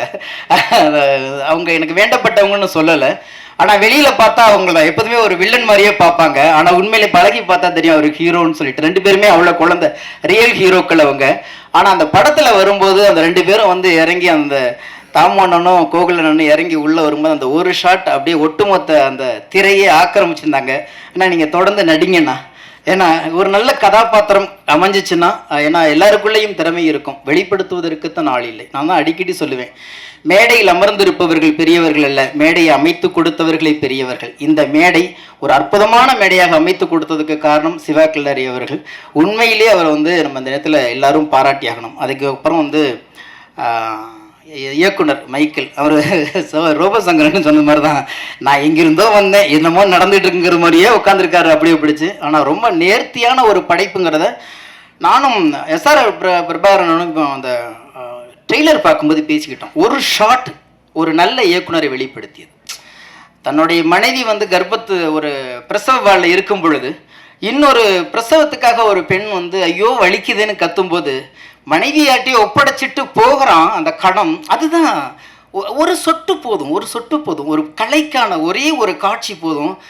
எந்த இரக்கமும் இல்லாதவன் மாதிரி கதாநாயகனுடைய பாவனைகள் தெரிந்து, சரி பார்த்துக்க வேற வழி இல்லை, காசுக்காக நான் ஊர் தேடி ஓட வேண்டியதாக இருக்குன்னு போகிற அந்த காலகட்டத்தில் அந்த எதிர்பார்ற பொண்ணு அம்மா வலிக்குதுன்னு சொல்லும்போது அந்த வலி தான் மனைவி கத்துனா எப்படி வலிக்குன்னு திரும்பி பார்க்க வச்சாரு. பார்த்தீங்களா, மிகச்சிறந்த இயக்குனருக்கான ஒற்றை காட்சி இந்த படத்தின் நிறைவை தருகிறது. ஏன்னா அவ்வளவு அழகாக இருக்குது. எனவே அதுக்கு எல்லா பேருமே ஒத்துழைச்சிருக்கீங்க. அந்த எல்லா பேரும் எல்லா டெக்னீஷியன் பற்றி பேசணும். அதே மாதிரி இந்த படத்தில் நான் பாட்டு எழுதலைன்னா கூட இந்த படத்தில் நான் பேசுகிறதுல பெருமையாக இருக்கேன். இங்கே நிறைய கவிஞர்கள் வந்துட்டு இருக்கிறாங்க. இந்த படத்தில் ஒரு பெண் கவிஞர்களை அறிமுகப்படுத்திருக்கீங்க. அதுக்காண்டி அவங்களுக்கு ஒரு பெரிய பாராட்டை கொடுங்க. ஏகாதசி ஒரு பாட்டு எழுதியிருக்காருன்னு நினைக்கிறேன், அவருக்கும் என்னுடைய பாராட்டுகள். நீங்களும் ஒரு பாட்டு எழுதியிருக்கீங்க. ஏன்னா நிறைய வரணுங்க, நிறைய வரணும். இவர் வந்ததுனால எனக்கு வாய்ப்பு இல்லை, நான் வந்ததுனால இன்னொருக்கு வாய்ப்பு இல்லை, அப்படி இல்லவே இல்லை. ஒரு நாளைக்கு ஒரு பாட்டு தான் கேட்பேன்னு யாரும் தன் செவிகளை மூடிக்கொள்வதே இல்லை. 1000 பாடல்கள் அழகாக இருந்தாலும் கேட்டுக்கொண்டே இருப்போம். காரணம், இசை எப்படி இதயத்தை அப்படியே மிதக்க வைத்து கொண்டே இருக்கும். இசை மட்டுமல்ல, கதையும் சரி, கலையும் சரி, ஒட்டுமொத்த கலாச்சாரத்தின் வெளிப்பாடுகளாக இருக்கிற கலைஞர்கள் வந்து கொண்டே இருந்தால்தான் நாகரிகம் வளர்ந்து பெரும் ஒரு மாற்றத்தை கொடுக்குவதற்கான ஒரு களமாக அமையும். 10 வருடம் ஒருவனுக்கு கர்ப்பம் இல்லை என்றாலும் ஒரு இதயத்தில் கர்ப்பமாக வைத்து 10 வருடம் கருகாத்த அந்த களம், அது போகும் தூரம் வெகு தூரம் இல்லை என்ற ஒரு தலைப்புக்குள் அணுகியிருக்கிறார். எனக்கு என்னமோ அந்த அண்ணன் தேனப்பனன் சொன்னது மாதிரி அந்த தலைப்பை பார்த்த உடனே எனக்கு ரொம்ப பிடிச்சி போச்சு. ஏன்னா அந்த சாங் எனக்கு ஞாபகம் வந்துச்சு. வாராய் நீ வாராய், போகும் இடம் வெகு தூரம் இல்லை, நீ வாராய். ஒத்த வார்த்தை போதும், மொத்த வாழ்க்கை அடங்கிடும். எவ்வளவு தூரம் ஓடிடுவீங்க. ஒட்டுமொத்த உலகத்தில் உள்ளவர்களை ஒன்றாக கை கோர்த்தால் இந்த பூமியை 1.5 மடங்கு சுற்றி வரலாம் என்று சொல்லுகிறது ஒரு ஆய்வு. ஒட்டுமொத்த உலகத்தில் உள்ளவர்கள் ஒருவர் ஏறி நின்றால் நிலவை தொட்டுவிட 20 கிலோமீட்டர் தூரம்தான் குறைவாக இருக்கும் என்று சொல்லுகிறது இன்னொரு ஆய்வு. எனவே எங்கே ஓடினாலும் இங்கே இந்த பூமிக்குள் வாழ்ந்துதான் ஆக வேண்டியிருக்கிறது. ஓசோ சொல்லுவான் சார், ஒரு அற்புதமான ஒரு வார்த்தை, நீ எங்கே ஓடினாலும் உன் வாழ்க்கையை தான் வாழ முடியுமே தவிர ஓடி போகிறதுனால வாழ்க்கை மாறவே மாறாது. அதுக்கு ஒத்த வரியில் சொல்லியிருப்பான், கடலில் எந்த பக்கம் அள்ளி குடித்தாலும் உப்பு கரிக்குண்டாம்பா. கடலில் எந்த பக்கம் அள்ளி குடித்தாலும் உப்பு கரிக்கும், சாதாரண வார்த்தை தான். ஆனால் இந்த உலகத்தில் நீ எங்கே ஓடினாலும் உன் வாழ்க்கையை வாழ்ந்துதான் தீரணும் அப்படிங்கிற அந்த தத்துவத்தை அந்த வெற்றுப்படகுங்கிற புத்தகத்தில் மிக அழகாக சொல்லியிருப்பான். பல பக்கங்கள் எழுதியிருப்பான். அந்த அத்தனை கருக்களும் இந்த போகுமிடம் வெகு தூரம் இல்லைங்கிற படத்தில் இருக்குன்னு நான் நம்புகிறேன். எனவே அத்தனை கலைஞர்களையும் மொத்தமாக வாழ்த்துகிறேன். தயாரிப்பாளருக்கு மீண்டும் தமிழ் திரையுலகத்தின் சார்பாகவும் இங்கே அமர்ந்திருக்கின்ற அத்தனை ஆளுமைகளின் சார்பாகவும் மீண்டும் எங்களுடைய நன்றிகளையும் வாழ்த்துக்களையும் தெரிவித்துக் கொள்கிறேன். பொதுவாக நான் எந்த மேடைக்கு வந்தாலும் வந்த வேலையை தவிர எந்த வேலையும் பார்க்கறது இல்லை. ஆனால் இந்த மேடையில் அண்ணன் தேனப்பன் அவர்கள் ஒரு துவக்கத்தை ஆரம்பித்து விட்டார். அதுக்கு நான் சம்பந்தம் இல்லை என்றாலும் நானும் வெகு தூரமாக நான் கமல் சார் கூட பயணப்பட்டுட்டு வந்துட்டுருக்கிறேன். அந்த படத்தில் அந்த அக்ரிமெண்ட்டில் என்ன நடந்துச்சுலாம் எனக்கு தெரியவே தெரியாது. ஆனால் ஒற்றை வார்த்தையை திரையுலகத்துக்கு சொல்லிக் கொண்டு இருக்கிறேன், அவரை குறை சொல்லும் அளவிற்கு நீங்கள் யாரும் புத்தன் இல்லை. நன்றி, வணக்கம். அத்தனை நடிகர்கள், நடிகை, தொழில்நுட்ப கலைஞர்களுக்கும் ஊடக நண்பர்களுக்கும் என் முதற்கண் வணக்கங்கள்.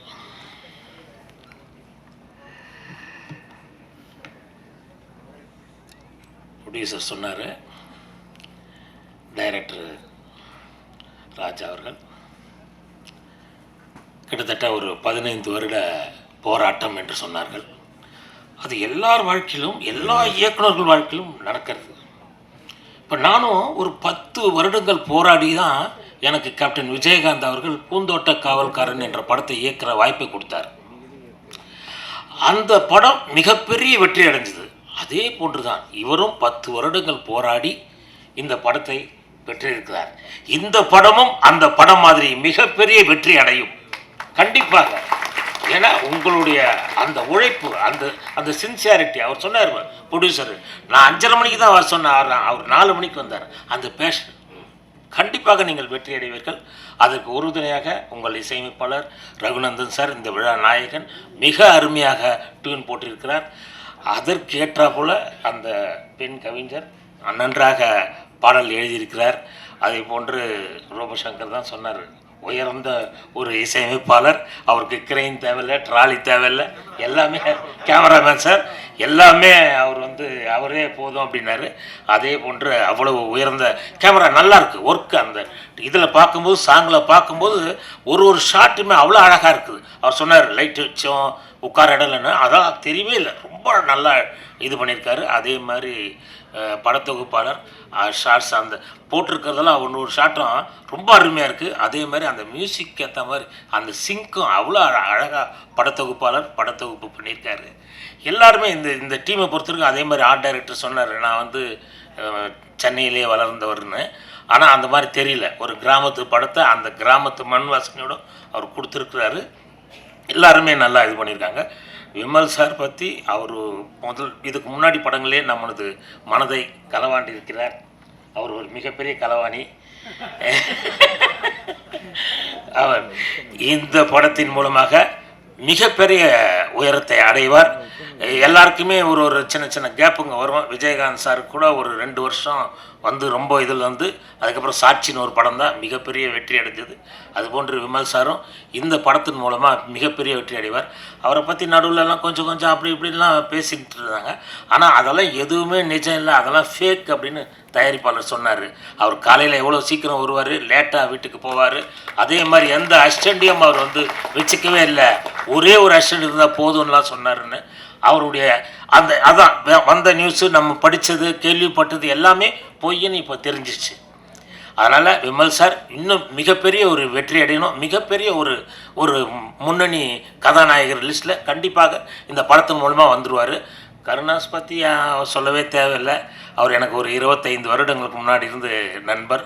மிக சிறந்த ஒரு நடிகர், ரொம்ப எளிமையானவர், எளிமையாக பழகுவார். யாருக்கிட்டையும் எதையும் எதிர்பார்த்தெல்லாம் பழக மாட்டார். ரொம்ப அருமையான ஒரு குணமுள்ள ஒரு நடிகர்லாம் இல்லை. ஒரு சாதாரண நம்மளோடு இருக்கிற மாதிரி தான் இருப்பார் அவர். அதே போன்று டிஃபெண்டர் பற்றி சொன்னார் தயாரிப்பாளர், ரொம்ப ஹெல்ப் பண்ணாங்கன்னு. நான் அவர் இருக்கிற தெருவில் இருக்கிறேன்னு சொல்கிறதே எனக்கு பெருமையாக இருக்குது. தாமோதர சார் இருக்கிற தெருவில் நான் இருக்கிறேன்றது எனக்கு ரொம்ப பெருமையாக இருக்குது. ஒரு சிறந்த மனிதர்னு, ஏன்னா நான் கிட்ட இருந்தெல்லாம் பார்த்ததில்லை, நான் பழகினதும் கிடையாது, எனக்கு எதுவும் தெரியாது. ஆனால் கிட்டத்தட்ட ஒரு 10 வருடமாக நான் அவங்கள பார்த்துக்கிட்டு இருக்கேன், அவ்வளோதான். ஆனால் இப்போ தான் எல்லோரும் அவங்கள பற்றி சொன்னாங்க. நல்லா ரொம்ப சந்தோஷமாக இருந்துச்சு. அப்புறம் ஜே பேபி படம் பார்த்தேன், ரொம்ப நல்லா இருந்தது. எனக்கு சொன்ன மாதிரி ரோபசங்கர் சார் சொன்ன மாதிரி நம்பர் எங்ககிட்ட இல்லை, அதனால் பாராட்ட வாய்ப்பில்லை. இந்த மேடை கிடச்சிது, அதனால் பாராட்டுறேன். இவர் நம்ம சார் அவர் வந்து ரொம்ப அவருடைய சன்னு அவங்க குடும்பம்லாம் எனக்கு பழக்கம். பட் அவர் தான் எனக்கு அவ்வளோ பழக்கம் இல்லை. நல்ல சிறந்த டைரக்டர். தேனப்பன் சார் வந்து சில விஷயங்கள் சொன்னார்னா அது ரொம்ப கரெக்டாக இருக்கும். அதுவும் இன்னொன்று சொன்னார் பாருங்கள், நான் இந்த திரையுலகத்தில் யாருக்கும் 10 பைசா பாக்கி கிடையாது, நான் நெஞ்ச நிமிந்து நடந்துக்கிட்டு இருக்கேன் அப்படின்னு சொன்னார். அந்த ஒத்த வார்த்தை போதும். அவர் மிக சிறந்த ஒரு தயாரிப்பு நிர்வாகியாக இருக்கும்போது எனக்கு தெரியும். தயாரிப்பு நிர்வாகியாக இருந்து தயாரிப்பாளராய் மிகப்பெரிய ஒரு பெரிய இடத்தாக தான் போகும் இடம் வெகு தூரம் இல்லைன்ற மாதிரி அவர் பெரிய இடத்துக்கு போயிருக்காரு. அவருடைய மனக்குமுறல்களை கொஞ்சம் இங்கே சொன்னார். அது ஒரு நியாயமான விஷயந்தான். அதுக்கு கரெக்டான கடைசியாக ஒன்று சொன்னார் சிநேகன் சார் தான். அவரை பற்றி சொல்கிறதுக்கு யாரும் புனிதர்கள் இல்லை அப்படின்னாரு, தகுதி இல்லை அப்படின்னாரு. அதனால் அது வேண்டாம், அது வேறு விஷயமா இருக்கணும். பட் இன்னொன்று சொன்னார் தயாரிப்பாளர், தமிழ் தொழிலாளர்கள், அதான் பெப்சி தொழிலாளர்கள் மிக சிறந்த உழைப்பாளினார் பாருங்க. இது ஒன்று தமிழ்நாயக நமக்கு இதுதான் பெருமை, இது மிகப்பெரிய பெருமைன்னு நினச்சி. ஏன்னா அந்தளவுக்கு பாருங்கள், அவர் ஒரு படம் எடுத்திருக்காரு. அதுவும் அவர் சொன்னார், நான் முதல் நாள் வந்தேன், கடைசி நாள் தான் வந்தேன், அது வரைக்கும் வெங்கட்னு ஒருத்தர் தான் பார்த்துக்கிட்டு இருந்தார் எல்லாத்தையுமே அப்படின்னாரு. ஆனால் அந்த 2 நாள் வந்ததுலேயே இந்த தமிழ் தொழிலாளர்களுடைய உழைப்பை அவர் பார்த்துருக்காரு பாருங்க. இது மிக உண்மையாகவே ரொம்ப சந்தோஷமாக இருக்குது, நமக்கு பெருமையாகவும் இருக்குது. இன்னும் நல்ல விஷயம். அதே மாதிரி முதல் நாளும் கடைசி நாளும் வந்த ஒரு தயாரிப்பாளர் இன்பிட்டின் முழுக்க உழைத்த அந்த வெங்கட்டுக்கு உண்மையை வாழ்த்து சொல்லணும். சாரி சார் தெரியாது, ஆனால் வாழ்த்து சொல்லணும். உண்மையிலே இப்படியான நண்பர்கள் இருக்கிறதுனால தான் இந்த தமிழ் சினிமா இன்னும் ஆரோக்கியமாக இருக்குது. நிறைய சின்ன படங்கள், நிறைய படங்கள் வரணும். இந்த படம் மூலிமா அத்தனை டெக்னீஷியனும் நிறைய படங்கள் பண்ணி, அதே மாதிரி நான் அந்த ஒரு படம், ஒரு பூந்தோட்ட காவல்காரன் வெற்றிக்கு அப்புறம் ஒரு 30-40 படம் டைரக்ஷன் பண்ண மாதிரியே மைக்கேல் பண்ணணும். நிறைய படங்கள் மைக்கேல் வந்து பண்ணணும். என்னுடைய வாழ்த்துக்கள், என்னுடைய ஆசீர்வாதங்கள். எல்லாரும் நல்லா இருக்கணும். ஊடக நண்பர்கள் படத்தை பற்றி பெருமையாக சொன்னார் நண்பர், அதாவது இவர் அமீர் படத்தை வந்து நல்லா எழுதுனீங்க, அதனால தான் நல்லா போயிட்டுருக்குனாரு. அதே மாதிரி நல்ல விஷயங்களை நல்லா எல்லாருக்கும் தெரியப்படுத்துங்க. இந்த படத்தை பற்றியும் நல்ல விதமாக சொல்லுங்கள். உங்களுடைய அந்த சொல் ஆற்றலால் தான் படங்கள் வந்து ப்ரொமோஷன் ஆகும், ஆடியன்ஸ் உள்ளே வருவாங்க. அதனால் இந்த படத்துக்கு எல்லாரும் வந்து உள்ளே வரத்துக்கு நீங்கள் தான் வந்து உதவி செய்யணும், நீங்கள் தான் நல்லா பெருமையாக எழுதணும். உங்களுக்கு என்னுடைய வாழ்த்துக்கள், நன்றி. அதாவது இந்த கதையை வச்சுட்டு மட்டும்தான் நான் 10 வருஷம் பயணித்தேன். இதுக்கு முன்னால் எத்தனையோ கதையை வச்சுட்டு சுற்றினதெல்லாம் சொல்லலை. அப்படி நிறைய நாள் இதுக்காக போராடி இருக்கோம். போகும் இடம் வெகு தூரம் இல்லை, ஆனால் நான் இங்கே வர்றதுக்கு ரொம்ப தூரம் வந்திருக்கேன். இது ப்ரொடியூசரை சொல்லணும், அவர் ரொம்ப குழந்த மாதிரி. யூஸ்வலாக நம்ம ப்ரொடியூசரை மீட் பண்ணும்போது அவங்க பயங்கரமாக என்ன ஒரு மாதிரி டிஸ்டன்ஸ் கீப்பப் பண்ணுவாங்க, இந்த மாதிரிலாம் இருக்கும்ல. அது மாதிரிலாம் எதுவுமே கிடையாது. மனுஷன் அவ்வளோ சிம்பிள். வந்துட்டு கதை சொன்னார், சொல்லிட்டோம். சொல்கிறது வர பொறுமையாக உட்காந்து ஏதோ சின்ன பிள்ளை கதை கேட்குற மாதிரி கேட்டுட்டு இருந்தார். இருந்துட்டு அதுக்கு பிறகு ஒரு கட்டத்தில் சரி நான் பண்ணுறேன்ப்பா அப்படின்ட்டார். நான் பண்ணுறேன் அப்படின்னு சொன்னோடனே எங்களுக்கு பயங்கர சந்தோஷம். ஆனால் இது மாதிரி நிறைய சந்தோஷத்தை பார்த்துருக்கோம். பண்ணுறோன்னு சொல்லுவாங்க, அப்புறம் திரும்ப கொஞ்ச நாளில் அப்படி நின்றுரும். இந்த சந்தோஷம் எனக்கு நிரந்தரமாக போகும் அப்படின்னு நினைக்கிற நேரத்தில் ஆஃபீஸ் போட்டு ஒரு மாதமோ 2 மாதமோ இருக்கும். டக்குன்னு பார்த்தா கொரோனான்னு ஒரு நோய் வந்துச்சுங்க. அது நிறைய பேரை கொன்னுச்சு, ஆனால் என்னை உயிரோட வச்சு கொன்னுச்சு. ஏன்னா அவ்வளோ ஸ்ட்ரகிள், பிரச்சனை எல்லாத்தையும் தாண்டி போக முடியல. சார்கிட்ட சார் எப்போ சார் ஆரம்பிப்போம் சார், எப்போ ஆரம்பிப்போம், ஆரம்பிச்சிடலாம், இது சரியாகட்டும், இன்னும் ஒரு மாதத்தில் கொரோனா சரியாயிடும், இன்னும் 2 மாதத்தில் சரியாயிடும். கழுது 2 வருஷத்தை எடுத்துகிட்டு போயிடுச்சு, அதுக்கு மேலேயே இருக்குன்னு நினைக்கிறேன். அப்புறம் நான்லாம் படம் பண்ணும்போது தேட்டரே முட்டாங்க, எல்லா தேட்டரும் முடியாச்சு. ஒரு பயம், என்ன இதுக்கு மேலே தேட்டருக்கு ஆடியன்ஸ் வருவாங்களா அப்படிங்கிற பயம்லாம் வர ஆரம்பிக்குது. இத்தனை வருஷத்தை தொலைச்சிட்டோம் சினிமாவில், எப்படி திரும்ப அதை மீட் எடுக்க போகிறோம் அப்படிங்கிற பயம். அதெல்லாம் முடித்து ஓரளவுக்கு திரும்ப எல்லாம் ரெக்கவர் ஆகி மக்கள்லாம் நார்மலாக ஆனதுக்கு பிறகு திரும்ப சிவா சார் ஃபோன் அடிக்கிறாரு, திரும்ப ஸ்டார்ட் பண்ணலாம். ஆனால் அவர் ஒரு வார்த்தை சொன்னார், எனக்கு படம் பண்ணுற ஐடியாவே இல்லை மைக்கேல் இந்த நேரத்தில், ஆனால் நான் உனக்காக பண்ணுவேன். ஏன் அப்படின்னா இந்த 3 வருஷம் நீ எனக்காக காத்திருந்த, நான் உனக்கு ஒரு வார்த்தை கொடுத்தேன், இந்த படம் நான் பண்ணுவேன்னு சொன்னேன், அதுக்காக பண்ணுறேன் அப்படின்னாரு. ரொம்ப அந்த நிமிஷம் எனக்கு வந்து அப்படி இருந்தது, அது வார்த்தையாலலாம் சொல்ல முடியாது. அன்னைக்கு ஸ்டார்ட் பண்ணி இன்னைக்கு படத்தை கொண்டு வந்து இங்கே நிப்பாட்டிட்டோம். இது ரொம்ப சந்தோஷமாக இருக்குது. அப்புறம் வந்துட்டு தேனப்பன் சார் அவங்க சொன்னாங்க, இந்த மாதிரி அவர்கிட்ட கதை சொன்னேன்னு. அவர் கதை கேட்டாங்க, கேட்ட உடனே ரொம்ப பிடிச்சிருக்குன்னு சொல்லிட்டு இம்மிடியேட்டாக கருணாசன் எனக்கு சொல்ல சொன்னாங்க. இந்த கேரக்டர் கருணாசன் ரொம்ப கரெக்டாக இருப்பான்ப்பா அப்படின்னு சொல்லிட்டு கருணாசன் எனக்கு சொல்ல சொன்னாங்க. உடனே போய் சொன்னேன். கருணாசனும் அவரும் கேட்டு சூப்பராக இருக்குது, இது நம்ம பண்ணிடலாம்ப்பா இது அப்படிங்கிற மாதிரி தேனப்பன் சார்கிட்ட சொன்னாங்க. சொன்னோடனே அது இன்னும் பயங்கர எனக்கு தன்னம்பிக்கை என்னன்னா, ஒருத்தர் நல்லா இருக்குன்னு நம்மளை என்கரேஜ் பண்ணும்போது அது நமக்கு ஒரு கான்ஃபிடென்ட்டை கொடுக்கும். எங்கேயாவது சோர்ந்து உட்கார்ற நேரத்தில் ஒருத்தர் வந்து மைக்கிள் செம மைக்கிள் அப்படின்னா அந்த செமங்கிற வார்த்தை நம்மளை ஒரு 2 வருஷத்துக்கு பயணிக்க வைக்கும். ஒரு செம வார்த்தை, அந்த ஒரு கலைஞர் அதுதான் ஏங்கிட்டு இருக்காங்க. ஒரு செம சூப்பர், இந்த வார்த்தைகள் தான் அவனை என்கரேஜ் பண்ணி அவனை அடுத்த கட்டத்துக்கு கொண்டு போகும். அப்படி எனக்கு ஊக்கமளிச்சு அப்புறம் கருணாசன்கிட்ட போனேன். அங்கே இதாகிடுச்சு. அப்புறம் திடீர்னு பார்த்தா ஒரு நாள் அவர் எல்லார்ட்டையுமே கதையை சொல்லிட்டு இருப்பாருன்னு நினைக்கிறேன். அப்போது கேஎஸ் ரவிக்குமார் சார்கிட்ட சொல்லியிருக்காங்க. அவங்களும் கதை கேட்டுட்டு சூப்பராக இருக்குப்பா அப்படின்னு சொன்னாங்க. எனக்கு கேஎஸ் ரவிக்குமார் சார்கிட்ட போய் கதை சொல்ல போகிறோம் அப்படிங்கும்போது ஒரு பயம் இருந்தது. ஏன்னா எவ்வளோ பெரிய டைரக்டர், எவ்வளோ அங்கே உள்ளே போனாலே அந்த ஆஃபீஸ்க்குள்ளே போனாலே கிட்டத்தட்ட ஒரு 1000 ஷீல்டு இருக்கும் போல இருக்குது. 100, 150, 200 நாள், 300 நாள் இப்படின்னு ஷீல்டு இருக்குது. அப்போ பார்த்துட்டு எனக்கு கொஞ்சம் நடுக்கம் தான், ஏன்னா பெரிய தலையிட்ட சொல்கிறோம் அப்படிங்கிற ஒரு நடுக்கம் இருந்தது. போனோம் அங்கே கதை கேட்குறதுக்கே ஒரு 15 பேர் சுற்றி உட்காந்துருக்காங்க. உடனே நான் என் ஃப்ரெண்டு ரகுமான் எங்கே போனாலும் நாங்கள் 2 பேர் தான் ஒன்றா போவோம். அப்போது ரகுமான் நானும் உள்ளே போயிட்டு உட்காந்துருக்கோம். கதை சொல்கிறதுக்கு ஆரம்பிக்கும் போது இப்போ ஆரம்பித்த மாதிரி ஒரு சின்ன நடுக்கம் இருந்தது. அப்புறம் கதை சொல்லும் போதெல்லாம் அந்த கேரக்டருக்குள்ளே உள்ளே போக ஆரம்பிச்சிடும், பேய் பிடிச்சிரும் நமக்கு. அப்புறம் அது ஸ்டார்ட் ஆகி அப்படியே போனோடனே கேட்டார் ரவிக்குமார் சார், சூப்பராக இருப்பா கதை அப்படின்னு சொன்னார். தேங்க்யூ சார் அப்படின்னா. நல்லா நடிக்கிறேன்னாரு. ஓகே சார் அப்படின்னு. ரொம்ப சந்தோஷம். அப்புறம் யூஸ்வலாக சொல்லுவாங்க அப்படிங்கிறத கடந்து அப்படியே வந்துட்டோம். சரி, நம்மளை என்கரேஜ் பண்ணுறதுக்காக சொல்லிட்டாரு அப்படின்ட்டு. திரும்ப இம்மிடியேட்டாக ஈவினிங் கால் வருது. கால் வந்து விக்ரமன் சார்கிட்ட சொல்லுங்கள், அடுத்த ஜாம்பவான் அவர்கிட்ட கதை சொல்லணும்னு சொன்னோன்னே அவர்கிட்ட போய் கதையை சொல்கிறோம். கதையை சொன்னோன்னே அவர் கேட்டுட்டு சூப்பராக இருக்குது அப்படின்னு சொன்னாங்க. அதுக்கப்புறம் அது சின்ன காரணங்களால் அப்படியே ஸ்டாப் ஆயிடுச்சு. அதுக்கு பிறகு அந்த பயணத்தோட்டத்தில் இப்படி நிறைய பேர்கிட்ட கிட்டத்தட்ட இந்த கதையே வந்து 10 வருஷம் சொல்கிறாங்க. ஆனால் அந்த ட்ரெய்லர் எடுத்தே 10 வருஷம் ஆச்சு. அதுக்கு முன்னால் நிறைய ட்ராவல் இருந்திருக்கு, அதெல்லாம் சொல்லிட்டு இருக்க வேண்டாம்னு நினைக்கிறேன். கஷ்டங்கள் இருக்கும் எல்லா கலைஞர்களுக்கும், எனக்கு இல்லைங்க, இங்கே இருக்கிற ஒரு அசிஸ்டன்ட் டைரக்டர், உதவி இயக்குனர்கள் எல்லாருக்குமே கஷ்டம் இருக்கும். நடிகர்கள் இந்த மாதிரி சினிமாவை நம்பி, ஏன்னா இங்கே வந்து எந்த குவாலிஃபிகேஷன் கிடையாது, திறமை மட்டும்தான் குவாலிஃபிகேஷன். நீங்கள் இது படிச்சுட்டா போதும் இந்த இடத்துக்கு வந்துடலாம் அப்படிலாம் கிடையாது. இது எல்லாம் முழுக்க திறமை. யார் வேணாலும் இங்கே வரலாம், ஜெயிக்கலாம். அப்போங்கும்போது கொஞ்சம் போட்டி அதிகமாக இருக்குது. அதில் இந்த மாதிரி முயற்சி செய்கிறவங்களுக்கு சொல்கிறேன், நீங்கள் போகக்கூடிய இடம் ரொம்ப தூரத்தில் இல்லை. என்ன மாதிரி இந்த இடத்துல இருந்து பேசுவீங்க, கான்ஃபிடென்ட்டாக இருங்க.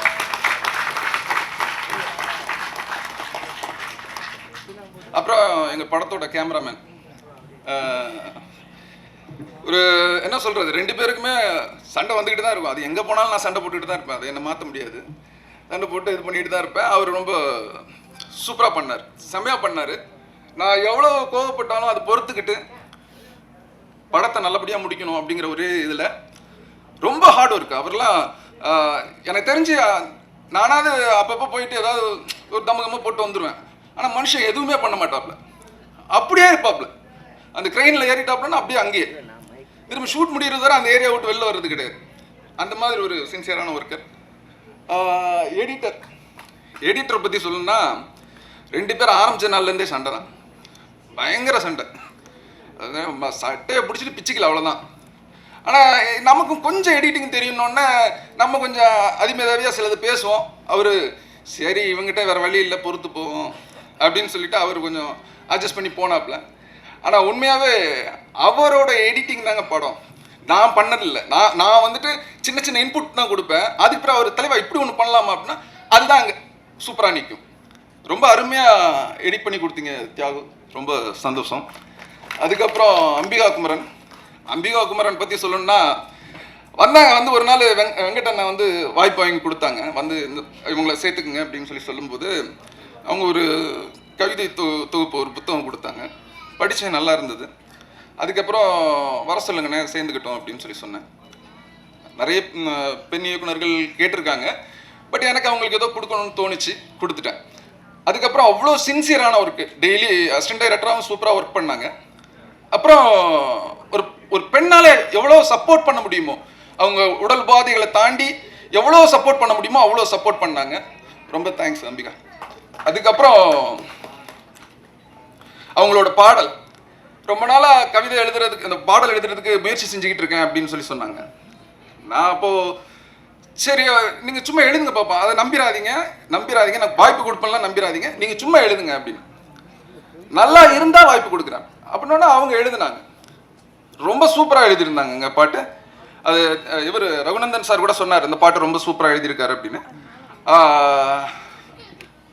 சூப்பர். ஓகே. அதுக்கப்புறம் மியூசிக் டைரக்டர் ரகுநந்தன் சார், மனுஷன் எனக்கு தெரிஞ்சு இந்த உலகத்தில் என் கூட ஒத்து போகிற ஒரே மனுஷன் யாருன்னா அவர் தான் நினைக்கிறேன். நான் என்ன செஞ்சாலும் பொறுமையாக இருந்து செய்டா கண்ணான்னு பார்த்துக்கிட்டே இருப்பாப்புல. நான் பாட்டுக்கு ஏதோ ஒன்று கத்திட்டு கிடப்பேன். ஏதோ ஒன்று நான் வாய் வார்த்தையாக ஒரு என்ன சொல்லுவேன், ட்ராக்குக்கு எழுதுனேன் சார், நான் பாட்டு எழுதணும்லாம் எழுதலை சார், சத்தியமாக பாட்டு எழுதணும் எழுதலை, சும்மா ட்ராக்குக்கு வாயில் சொல்லிகிட்டே இருந்தேன், இதை போட்டுக்குங்க. அந்த ட்ராக்கு பாட்டாயிருச்சு. அப்புறம் திரும்ப அவர் சொன்னார், இதே வச்சுக்கலாம் பிரதர் அப்படின்னாரு. அது எல்லாரும் நல்லா இருக்குன்னு சொன்ன உடனே தயாரிப்பாளர் சொன்னார், நல்லா இருக்கு மைக்கேல், இதை வச்சுக்கலாம் அப்படின்னு சொன்னாங்க. சொன்னதுக்கு பிறகு நான் அவர் அக்செப்ட் பண்ணாமல் நம்ம அதை வைக்க முடியாது. அப்படி வந்தது தான் அந்த பாடல். இனிமேல்லாம் எழுதுகிற ஐடியாலாம் இல்லை பிரதர். உங்களை மாதிரி ஆளுங்களுக்கெல்லாம் வாய்ப்பு கண்டிப்பாக, ஏன்னா நீங்களாம் திறமைசாலி. நான் சும்மா ஏதோ ஒரு ஃப்ளோவில் போயிட்டேன் அங்கே. தேங்க்யூ. அப்புறம் கருணாசனன்லாம் சொல்லணும்னா அப்பா, அவர் அந்த கதை கேட்ட நாள்ல இருந்து இதை எப்போ பண்ண போகிறோம் அப்படிங்கிற ஒரு பயங்கர இன்ட்ரெஸ்ட். எனக்கு இந்த மனுஷங்கிட்ட இருந்து ஒரு விஷயம் இருக்குது. எனக்கு பாலா சார் கூட பண்ண அந்த நந்தாவெல்லாம் பார்த்து எனக்கு அவ்வளோ பிரமிப்பாக இருக்கும் அவரோட ஆக்டிங் பார்க்கும்போது. அதுக்கப்புறம் நிறைய படங்கள், பட் இவரை டிஃப்ரெண்ட்டாக யூஸ் பண்ணணும் அப்படின்னு எனக்கு தோணுச்சு. அது அந்த கேரக்டரை எக்ஸ்பிளைன் பண்ணும்போதே, அவர் அந்த கேரக்டரை எக்ஸ்பிளைன் பண்ணும்போதே அந்த கேரக்டராக மாறுறாப்புல. இப்படி தானப்பா ஆமாண்ணா. அப்போ ஒரு சில இடங்கள்லாம் இருக்கும், ஆனால் தள்ளி விடுவாங்க, போய் விழுந்துருங்கண்ணா இப்படி பார்ப்பார். மாஸ்டர்கிட்ட கூப்பிட்டு, மாஸ்டர் என்ன மாஸ்டர் அவங்கள சொல்கிறான் அப்படி பார்ப்பேன். ரொம்ப டிஸ்டன்ஸாக இருக்குது. இல்லைண்ணா இந்த சீன் ரொம்ப முக்கியமான சீன்ண்ணா, இதில் பண்ணுங்க அப்படின்னு சொல்லுவோம். சரிப்பா பண்ணலாம் அப்படின்னு போய் விழுவாப்புல. உண்மையாகவே அது ரொம்ப பெயினான இடங்கள். ஒரு ரோட்டில் ஹைவேல எடுக்கும்போது ஒரு இடத்துலலாம் போய் விழுந்தது எனக்கே மனசு ரொம்ப கஷ்டமாக இருந்தது. இப்படி விழுந்துட்டாப்புல அப்படிங்கும்போது நான் சீன் வரணும்னு நினச்சி எடுத்துட்டேன். அது என்னோட சுயநலம் இருந்தால் கூட அவர் படம் நல்லா வரணும்னு நினச்சி அவர் விழுந்துட்டார். சரிங்களா? ரொம்ப தேங்க்ஸ்ண்ணே, ரொம்ப தேங்க்ஸ், நன்றி. உங்களுக்கு நன்றிலாம் சொல்ல முடியாது, நீங்கள் அதெல்லாம் தாண்டி எனக்கு. Okay, thank you. அப்புறம் விமல் சார் வந்து உண்மையாக சொல்கிறேன், நான் உண்மையாகவே இது நான் டெய்லி யாரை பார்த்தாலுமே விமல் பிரதரை பற்றி பேசும்போது சில நெகட்டிவான இதெல்லாம் எனக்கு வரும்போது எனக்கு ஆரம்பத்தில் எனக்குமே ஒரு சின்ன பயம் இருந்தது. அதுக்கப்புறம் மனுஷன் வந்தாப்புல வந்து எங்களோட ஷூட்டில் வந்து ஃபஸ்ட்டு டேல இருந்து லாஸ்ட் டே எண்டு முடிகிறது வர ஒரு நாளும் நான் பார்ப்பேன். அந்த அவங்க இப்போ நான் 7 மணிக்கு வர சொல்லிடுவேன், தலைவா 7 மணிக்கு வந்துருங்க, இன்னைக்கு ஃபர்ஸ்ட் ஷாட் உங்களுக்கு தான் வைக்க போகிறோம் அப்படின்னு. வந்து 7 மணிக்கு மேக்கப்லாம் போட்டு உட்காந்துருவோப்பில். அப்படியே போகும் வேறு சீன்லாம் போயிட்டுருக்கும். திடீர்னு பார்த்தா மணி 12 ஆயிரும். அப்போ யாராவது சொல்லுவாங்க, ஐயா மணி 12 ஆயிடுச்சு, அவர் அங்கே வெயிட் பண்ணிகிட்டு இருக்காரு அப்படின்னு. நான் மெதுவாக போவேன்.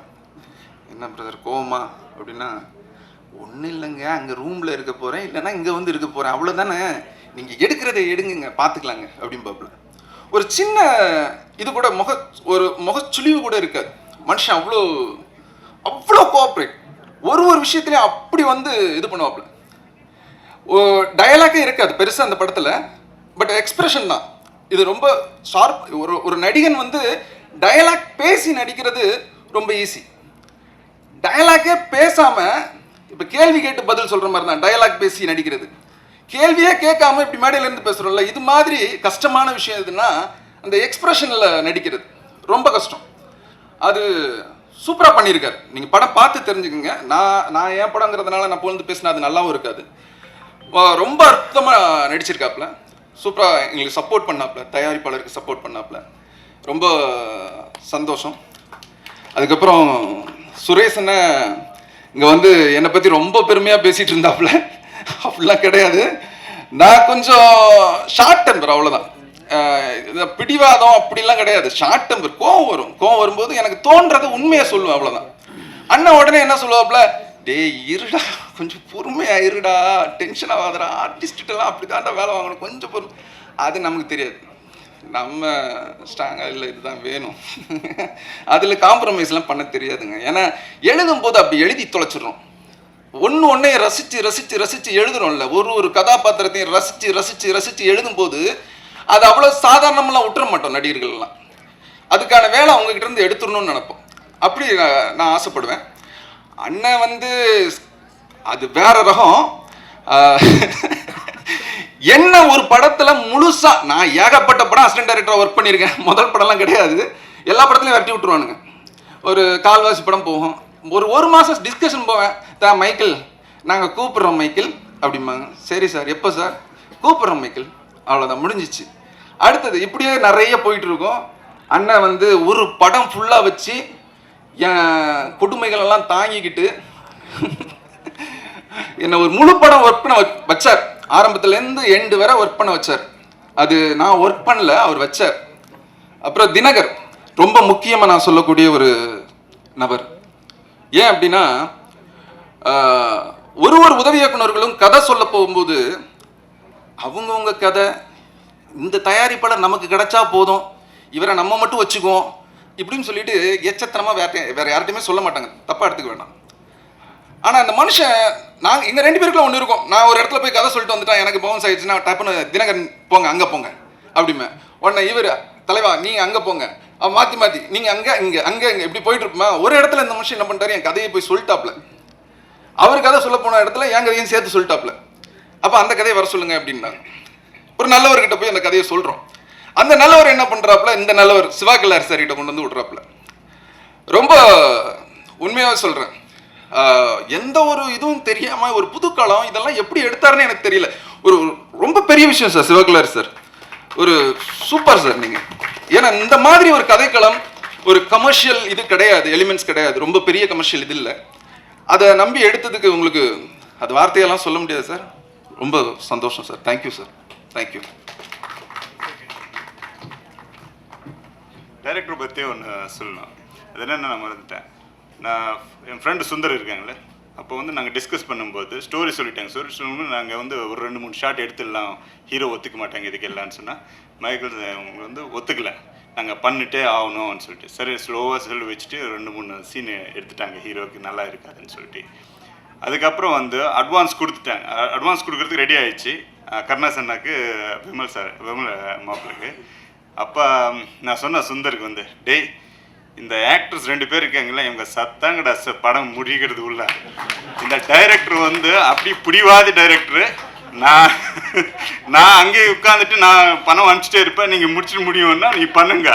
இந்த டைரக்டர்கிட்ட சவாலே இல்லை, தப்பிச்சுக்க முடியாது யாருமே ஆக்டரு. சரி கண்டினியூ பண்ணிட்டேன். நான் I will always tell you, you should be the top most director in Tamil Nadu. Thank you sir, thank you, தேங்க்யூங்க. எனக்கு டைமும் ரொம்ப கம்மியாக இருக்குது. அடுத்த முக்கியமானவங்களாம் பேசணும். தேனப்பன் சார் நான் கூப்பிட்டதுக்கு வந்து ரொம்ப நன்றி சார்.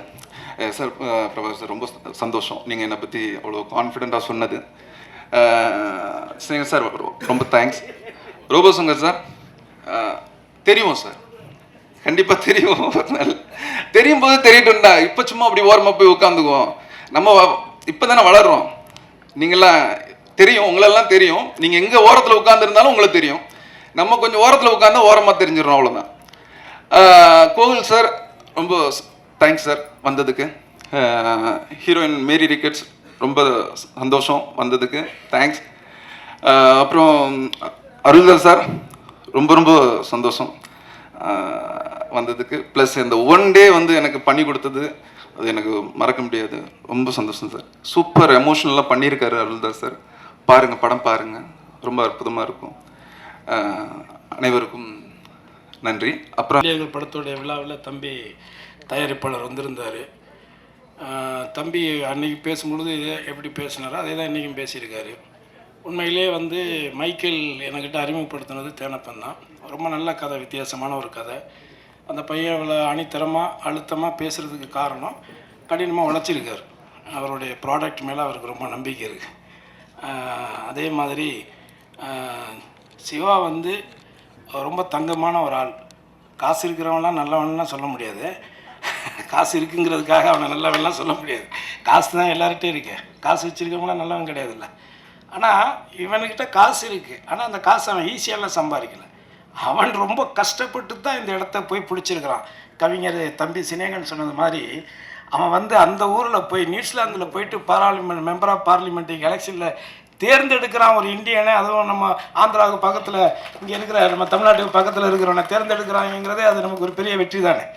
ஸோ அதனால் அந்த இடத்துக்கு வர்றதுக்கு தம்பி ரொம்ப உழைச்சி தான் இந்த இடத்துக்கு வந்திருக்கான். ஆனால் வந்து ரொம்ப ரொம்ப ஒரு அப்பழுக்கற்ற ஒரு தாய்ப்பால் மாதிரி அவன். அவ்வளோதான், இதுக்கு மேலே அவனை பற்றி நம்ம சொல்ல வேண்டியது கிடையாது.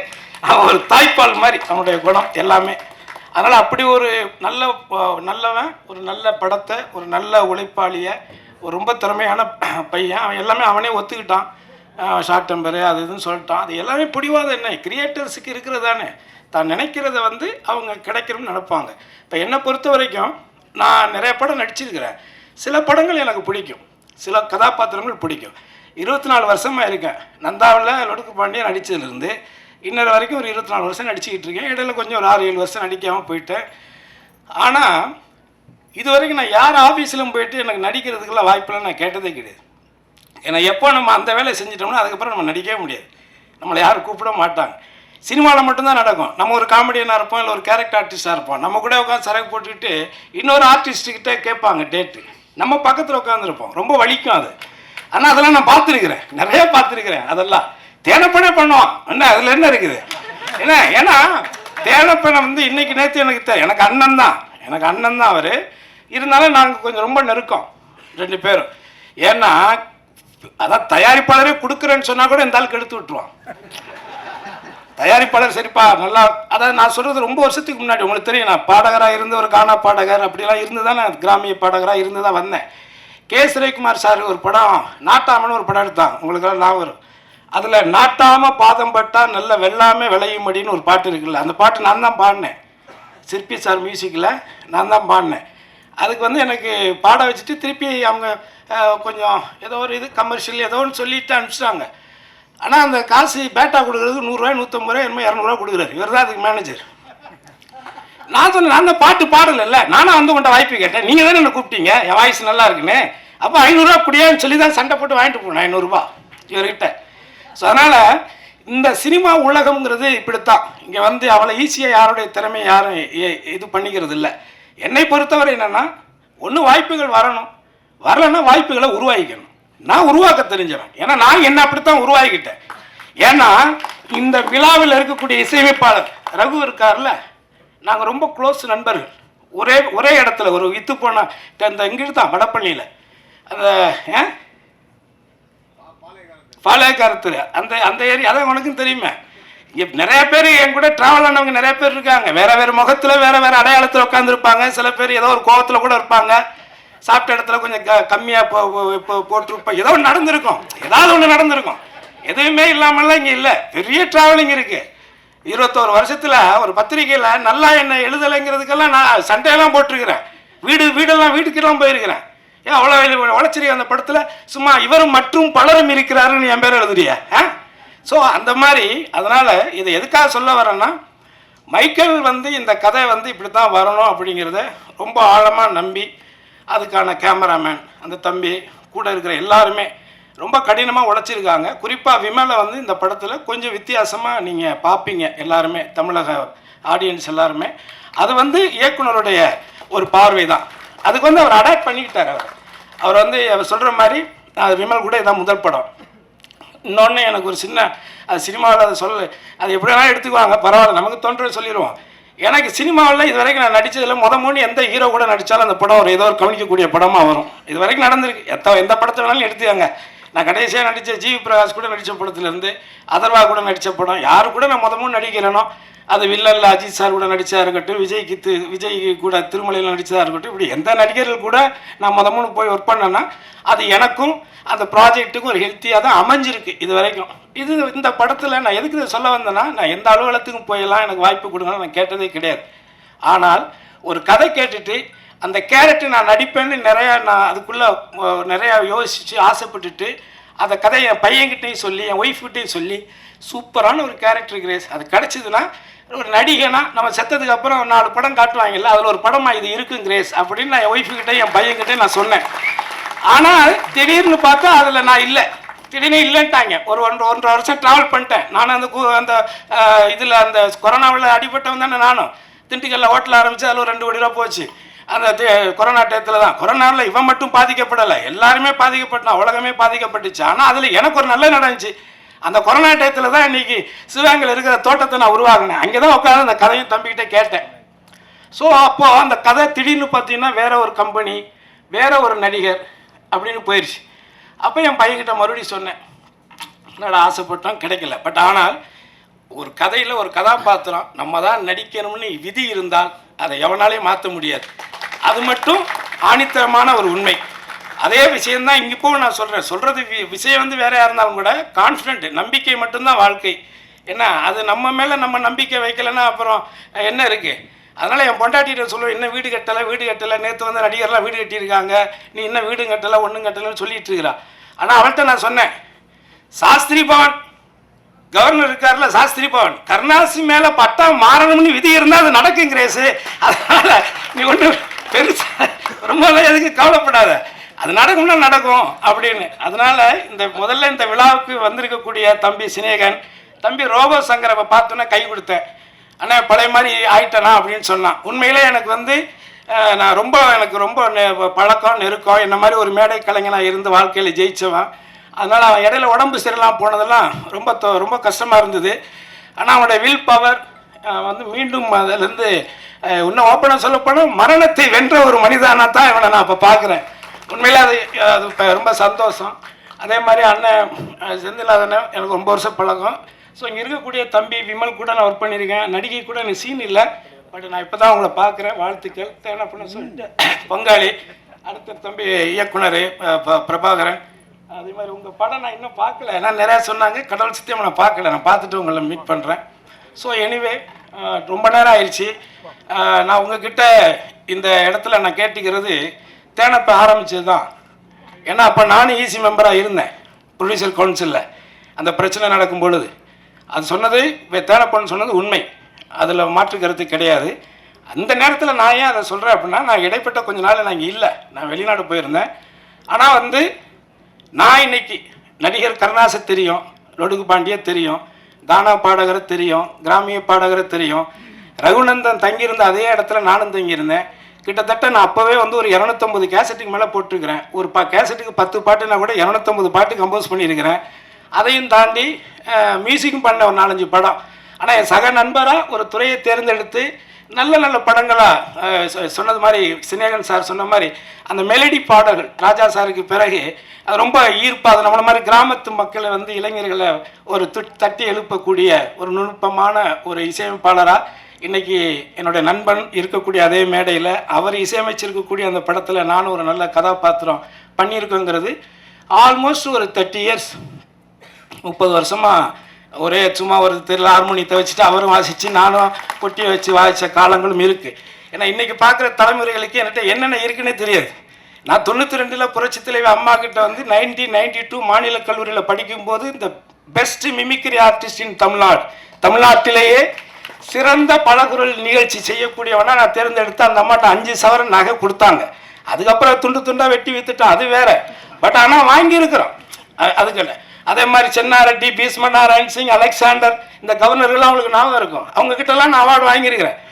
ஏன்னா பல திறமைகளை இங்கே இந்த இடத்துக்கு சும்மாலாம் இங்கே வந்து உட்காரல, ஓசியிலலாம் நம்ம இந்த இடத்துக்கு வரல. அடுத்து ஒரு ஏஜுக்கு மேலேயும் உழைச்சிக்கிட்டே இருக்க முடியாதுல்ல. அதனால் நாம் உண்மையாக இருந்தால் எந்த ஒரு வேலையிலையுமே நம்ம உண்மையாக இருந்தால் அந்த உண்மைக்கான ஊழியம் நிச்சயமாக கிடைக்கும். அதை யாராலும் தடுக்க முடியாது. ஆக இந்த படத்துக்காக உண்மையாக உழைச்சிருக்கக்கூடிய என்னுடைய தம்பி சிவா, அதே மாதிரி சுந்தர், அவன் ஆஸ்திரேலியாவில் இருக்கான், அவன் இங்கே இருந்தாலும் அவனும் ஒரு அற்புதமான ஒரு பையன். நாங்கள் எல்லாருமே ஃப்ரெண்ட்ஸ். இப்போ இந்த கோவில் இருக்கான், அவன் என் தம்பி தான், மூத்தவன் தாமு இன்னைக்கு திருநெல்வேலி போயிருக்கான். ஸோ நாங்கள் எல்லாரும் தான் இந்த படம். இங்கே இருக்கக்கூடிய அவர் எப்படி இயக்குனருடைய நண்பர்கள் எல்லாரும்னு சொல்கிறாங்களோ, அவரை விட எனக்கு இங்கே இருக்கிறவங்களும் நண்பர்கள், இங்கே இருக்கக்கூடிய நீங்களும் எனக்கு நண்பர்கள். ஏன்னா என்னக்கிட்ட எந்த ஒளியும் முறையும் கிடையாதுங்கிறது உங்களுக்கு தெரியும். சில பேர் ஏதோ கதை சொல்லிக்கிட்டு இருக்கிறாங்க, அந்த கதைக்கு ஒரு முடிவுரை இருக்குது. அதையும் யாரும் இங்கே அவ்வளோ ஈஸியெல்லாம் விட்டுட்டுலாம் போக மாட்டான். நான் ஒரு 30-40 வருஷம் உழைச்சி கஷ்டப்பட்டு நான் வந்து உண்டி எந்திரிச்சு வந்து உட்காந்துருவேன். எவனோ ஒருத்தர் ரூமுக்குள்ள ஒரு கேமரா வச்சுக்கிட்டு என்ன வேணாலும் பேசுவான்னா அதெல்லாம் வேடிக்கை பார்த்துட்டு போகிற பேப்பையெல்லாம் நான் கிடையாது. அதையும் நீங்கள் மனசில் வச்சுக்கோங்க. யாராக இருந்தாலும் சரி, அவங்களுக்கு புரிய வேண்டியவங்களுக்கு புரியும். அதனால் எதுக்கு இங்கே வந்து நம்ம வந்து அவனுடைய உழைப்பை வந்து உன்னுடைய வைத்த பழக்கிறதுக்காக இன்னொருத்தருடைய உழைப்பை நீ சுரண்டி சாப்பிட நினைக்கிறத விட ஒரு கேவலம் எதுவுமே கிடையாது.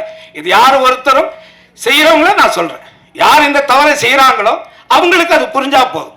ஆக இந்த 24 வருஷத்தில் இந்த தமிழ் சினிமாவில் ஒரு பாடகராக இருந்த காலத்திலிருந்து ஆனந்த விகடன் பத்திரிகை உங்களுக்கு தெரியும். அந்த பத்திரிகையில் நான் ஒரு பாப்பிசை பாடகனாக இருக்கும் பொழுது ஆகஸ்ட் 15 அன்னைக்கு அட்டைப்படத்தில் என் படத்தை போட்டாங்க. சும்மா இந்த இடத்துக்கு நான் வரல, அதுக்காக சொல்றேன். அதனால இங்க இருக்கக்கூடிய எல்லாருமே திறமையானவர்கள். இந்த திறமையானவர்கள் அத்தனை பேரும் சேர்ந்து ஒரு நல்ல படைப்பை வந்து உருவாக்கி இருக்காங்க. அதை உங்களுடைய பார்வைக்கு விரைவில் கொண்டுட்டு வருவாங்க.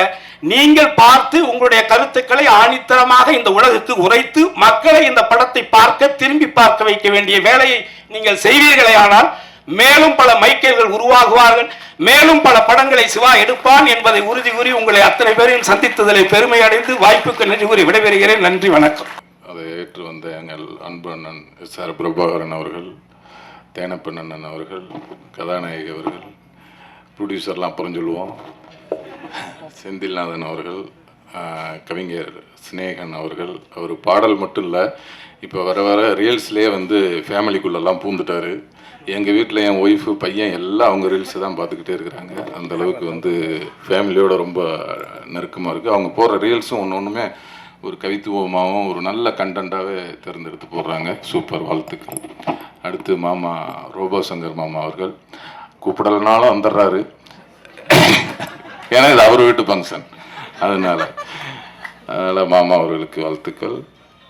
அப்புறம் வந்து நம்ம கோகுல் பங்காளி, இந்த நேரத்தில் வந்து நம்ம தாம் பங்காளி, கோகுல் பங்காளி அவங்க வந்து இந்த படத்தில் நான் நடிக்கிறதுக்கு அவங்க வந்து ஒரு முக்கியமான காரணம். ஏன்னா இந்த படத்தில் வந்து முதல்ல பிள்ளையார் சொல்லி போட்டதே அவங்க வீட்டில் தான்.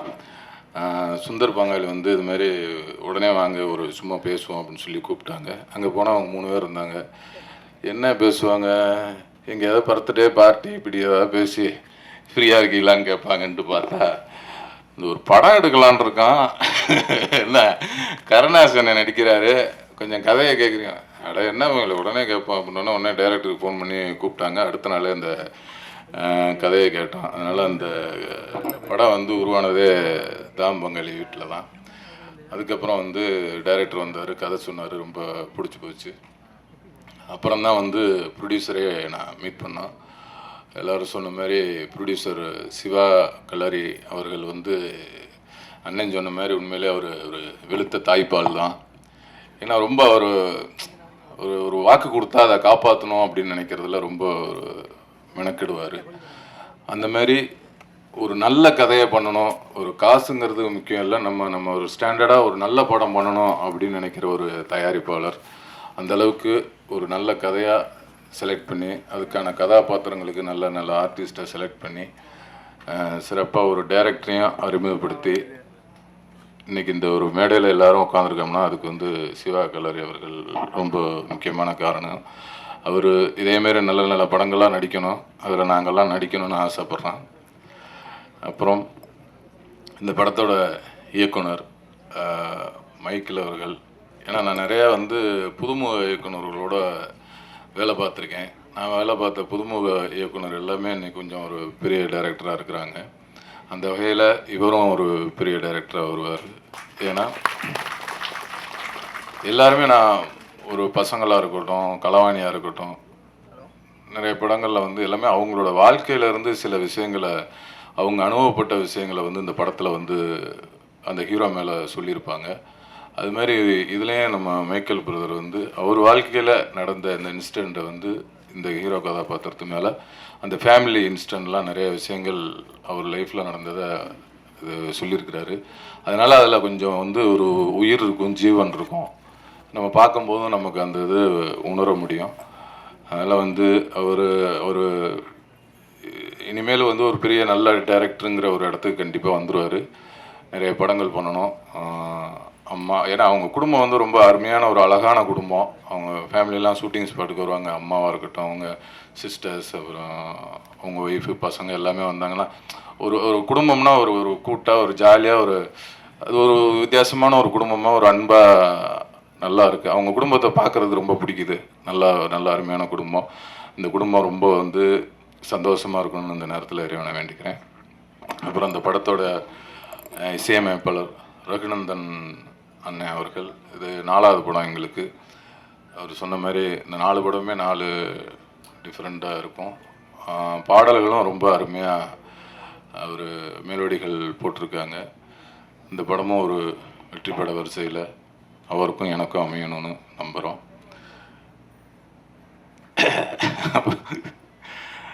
ரொம்ப நன்றி, இவ்வளோ நேரம் இருந்தீங்க. அப்புறம் வந்து நம்ம கருணாசனனும் நானும் வந்து ஒரு 15 வருஷம் பழக்கம். ஆனால் படமாக பண்ணது வந்து இதுதான். ஒரு 15 வருஷம் கழித்து இவ்வளோ அழுத்தமான ஒரு கேரக்டர் பண்ணணும் அப்படின்னு சொல்லி, அதுவும் ஒரு மைக்கேல் பிரதர் மூலியமாக வரணும்னு சொல்லி இத்தனை வருஷமாக காத்துனுக்கிறதா நினச்சிருக்கோம். ஏன்னா அந்தளவுக்கு ஒரு அழுத்தமான கேரக்டரு. ரொம்ப அண்ணனும் ரொம்ப எங்களுக்கு ஒரு ஃபஸ்ட்டு ஒரு நாள் 2 நாள் கொஞ்சம் அதை பிடிக்கிறதுக்கு ஒரு மாதிரி எனக்கு கொஞ்சம் இதாக இருந்தது.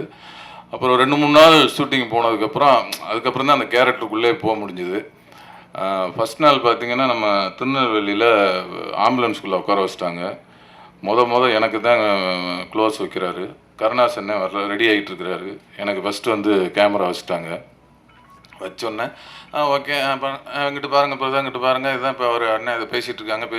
அப்படியா அப்படின்ட்டு நான் வழக்கம் போல் நம்ம நடிப்பை கொட்டணும். உடனே அப்படி இல்லை, லைட்டாக பாருங்கள், கண்ணை சிமிட்டாதீங்க, கண்ணை இங்கிட்டு பாருங்கன்னாரு. ஐயையோ அப்படின்ட்டு ஒரு 6-7 டேக் ஆச்சு. அப்புறம் கஷ்டப்பட்டு ஓகே பண்ணியாச்சு. அப்புறம் அடுத்து அண்ணன் வந்தார், கருணாசண்ணே, ஃபுல் மேக்கப்போட எல்லாம் போட்டு என்னப்பா ஐடியா பண்ணார். எனக்கா உள்ளுக்குள்ளே சிரிப்பு. சரி வாங்க அப்படின்ட்டு இங்கிட்டு வச்சாங்க கேமரா. அவர் என்ன உட்காந்தாரு. என்னப்பா dialogue? Right, okay, ready, hello, இன்னொரு வித்து, இன்னொரு அண்ணே அப்படி இல்லைண்ணே. எனக்கா அங்கிட்டு சிரிப்பு. இவ்வளோ நேரம் நமக்கு டவுசர் இருக்குன்னு. அடுத்து அண்ணன் வந்தார், டுமுட்டுன்னாரு. பார்த்தா அவர் அப்படியே இன்னொரு அப்படியே 3வது டேக்கில் அப்படியே என்னைய பார்த்தாரு. இப்போ தானே முடிச்சிருக்கேன் நான் அப்படின்னா. அப்புறம் அவர் 6-7 டேக் போனோம். என்னப்பா அது ரொம்ப இதாக இருக்காப்புல, நல்லா தானே பண்ணுறேன், என்ன ரொம்ப அப்படின்ட்டு. அப்புறம் போக நல்லா வரணும். நல்லாத்தான் பண்ணுறேன்னு சொல்கிற மாதிரி பண்ணால் நல்லாத்தான் வரும், நமக்கு வர்றதானே தம்பி நம்ம பண்ண முடியும் இல்லை அப்படின்னாரு. இல்லைண்ணே நல்லா தானே இருக்குது, பண்ணால் கொஞ்சம் நல்லா இருக்கும்ன்ட்டு. அப்புறம் அவரும் 2 நாளைக்கு அப்புறம் இந்த 2 நாள் இந்த ஒரு மாதிரி கஷ்டம் இருந்தது. அதுக்கப்புறம் 3ஆவது நாள்லேருந்து அந்த டேரக்டர் என்ன நினைப்பாருன்னு எனக்கும் புரிஞ்சிருச்சு, அண்ணனுக்கும் புரிஞ்சிருச்சு. ரெடின்ட்டு அதுக்கப்புறம் டக்குன்னு போயிடுச்சு. அதெல்லாம் முடிஞ்சதுக்கப்புறம் அப்புறம் டப்பிங் பேசுனாங்க. டப்பிங்கில் இப்போ கரெக்டாக என்னையே தான் ஃபஸ்ட்டு கூப்பிட்டாங்க. அதேமாதிரி டப்பிங்கில் நான் வேறு சென்னை ஸ்லாங் பேசியிருக்கேன் இதில். அதில் போனோன்னே சென்னை ஸ்லாங், என்னையா வேயா குறையா ஐயா குந்தினியா, சாப்பிட்டியா துண்டியா, இது ஜாலியாக பேசிடலாம் அப்படின்ட்டு போனால் துண்டியா இல்லைங்க, அது அந்த தூ போடக்கூடாது, தூ பிரதர் அப்படின்னு. ஐயோ என்ன பண்ணுற, இன்னா இல்லை நான் அப்படின்னு. ஐயோ நாவா 2வது கஷ்டப்பட்டு முடிச்சு டப்பிங் ஒரு 4-5 நாள், ஒரு வாரம் போச்சு, முடிச்சிட்டேன். அண்ணன் கரெக்டாக அடுத்து அண்ணன் கருணாசன் நைட்டு ஃபோனு, என்னப்பா தம்பி டப்பிங்லாம் முடிச்சிட்டியா? முடிச்சிட்டேனே, உங்களுக்கு நாளைக்கே. எனக்கு உள்ளுக்குள்ள சிரிப்பு. என்ன தம்பி சிரிக்கிற? இல்லைண்ணே ஒன்றும் இல்லை, நாளைக்கானே. சரி போயிட்டு வாங்க. தம்பி நீ நினைக்கிற மாதிரி இல்லை, நான் ட்ராக் வைஸ் பேசி வைக்க சொல்லிட்டேன். போனோடனே அந்த பேசுனதை பார்த்து பேசி விட்ருவேன் அப்படின்ட்டு அண்ணன் ஒரு ஐடியா பண்ணி ஃபஸ்ட்டே பேச வச்சுக்க சொல்லிட்டாரு டேரக்டரை. அதுக்கப்புறம் ஈஸியாக போய் அவர் அண்ணன் பேசி விட்டாரு. அதுதான் அந்த அனுபவங்கிறது. காக்கி அவரும் காக்கி போட்டிருக்காரு. அதனால் வந்து ரொம்ப இல்லை அந்த அளவுக்கு ஒரு உன்னிப்பாக வந்து வேலை கூடிய ஒரு, ஏன்னா நம்ம இந்த மாதிரி படம் நடித்ததில்லை, நம்ம நடித்ததெல்லாம் கலவணி வந்தியா போனியா அந்த மாதிரி தான் போயிட்டுருக்கு. இது கொஞ்சம் ஒரு 2 பேருமே நானும் அண்ணனும் சரி கொஞ்சம் ரொம்ப மெனக்கெட்டு பண்ணியிருக்கோம். அந்த மெனக்கெட்டு இதை வந்து மைக்கேல் அவர்கள் வந்து எங்களுக்கு வேலை வாங்கியிருக்காரு. ஒரு நல்ல படம், இந்த மாதிரி ஒரு நல்ல படத்தை எடுத்த தயாரிப்பாளர்களுக்கும் இதில் வேலை செஞ்ச நம்ம கேமராமேன், எடிட்டர் சார் அவர்கள், அந்த கவிஞர் அவர்கள், அவங்க பாட்டு மட்டும் எழுதலை, ஸ்பாட்லேயே வந்து ரொம்ப சுறுசுறுப்பாக ஒர்க் பண்ணக்கூடியவங்களில் அவங்களும் ஒருத்தர். அதனால் இந்த படத்தில் வேலை செஞ்ச அனைத்து டெக்னீஷியர்கள், அனைத்து உதவி இயக்குநர்கள் எல்லாத்துக்கும் இந்த நேரத்தில் நன்றி சொல்லிக்கிறேன். அதேமாதிரி மேனேஜர் வெங்கட் அண்ணன், கண்ணன் எல்லாருமே ரொம்ப சப்போர்ட்டிவாக இருந்தாங்க. எல்லாருக்கும் இந்த நேரத்தில் நன்றி சொல்கிறேன். யாரையும் விட்டு போயிருந்தால் கூட மன்னிச்சுக்கோங்க. இந்த படத்தை நல்லபடியாக மக்கள்கிட்ட கொண்டு போய் சேர்த்து நல்லபடியாக எழுதணும் உங்கள் எல்லாத்தையும் வேண்டிக்கிறேன். நன்றி, வணக்கம்.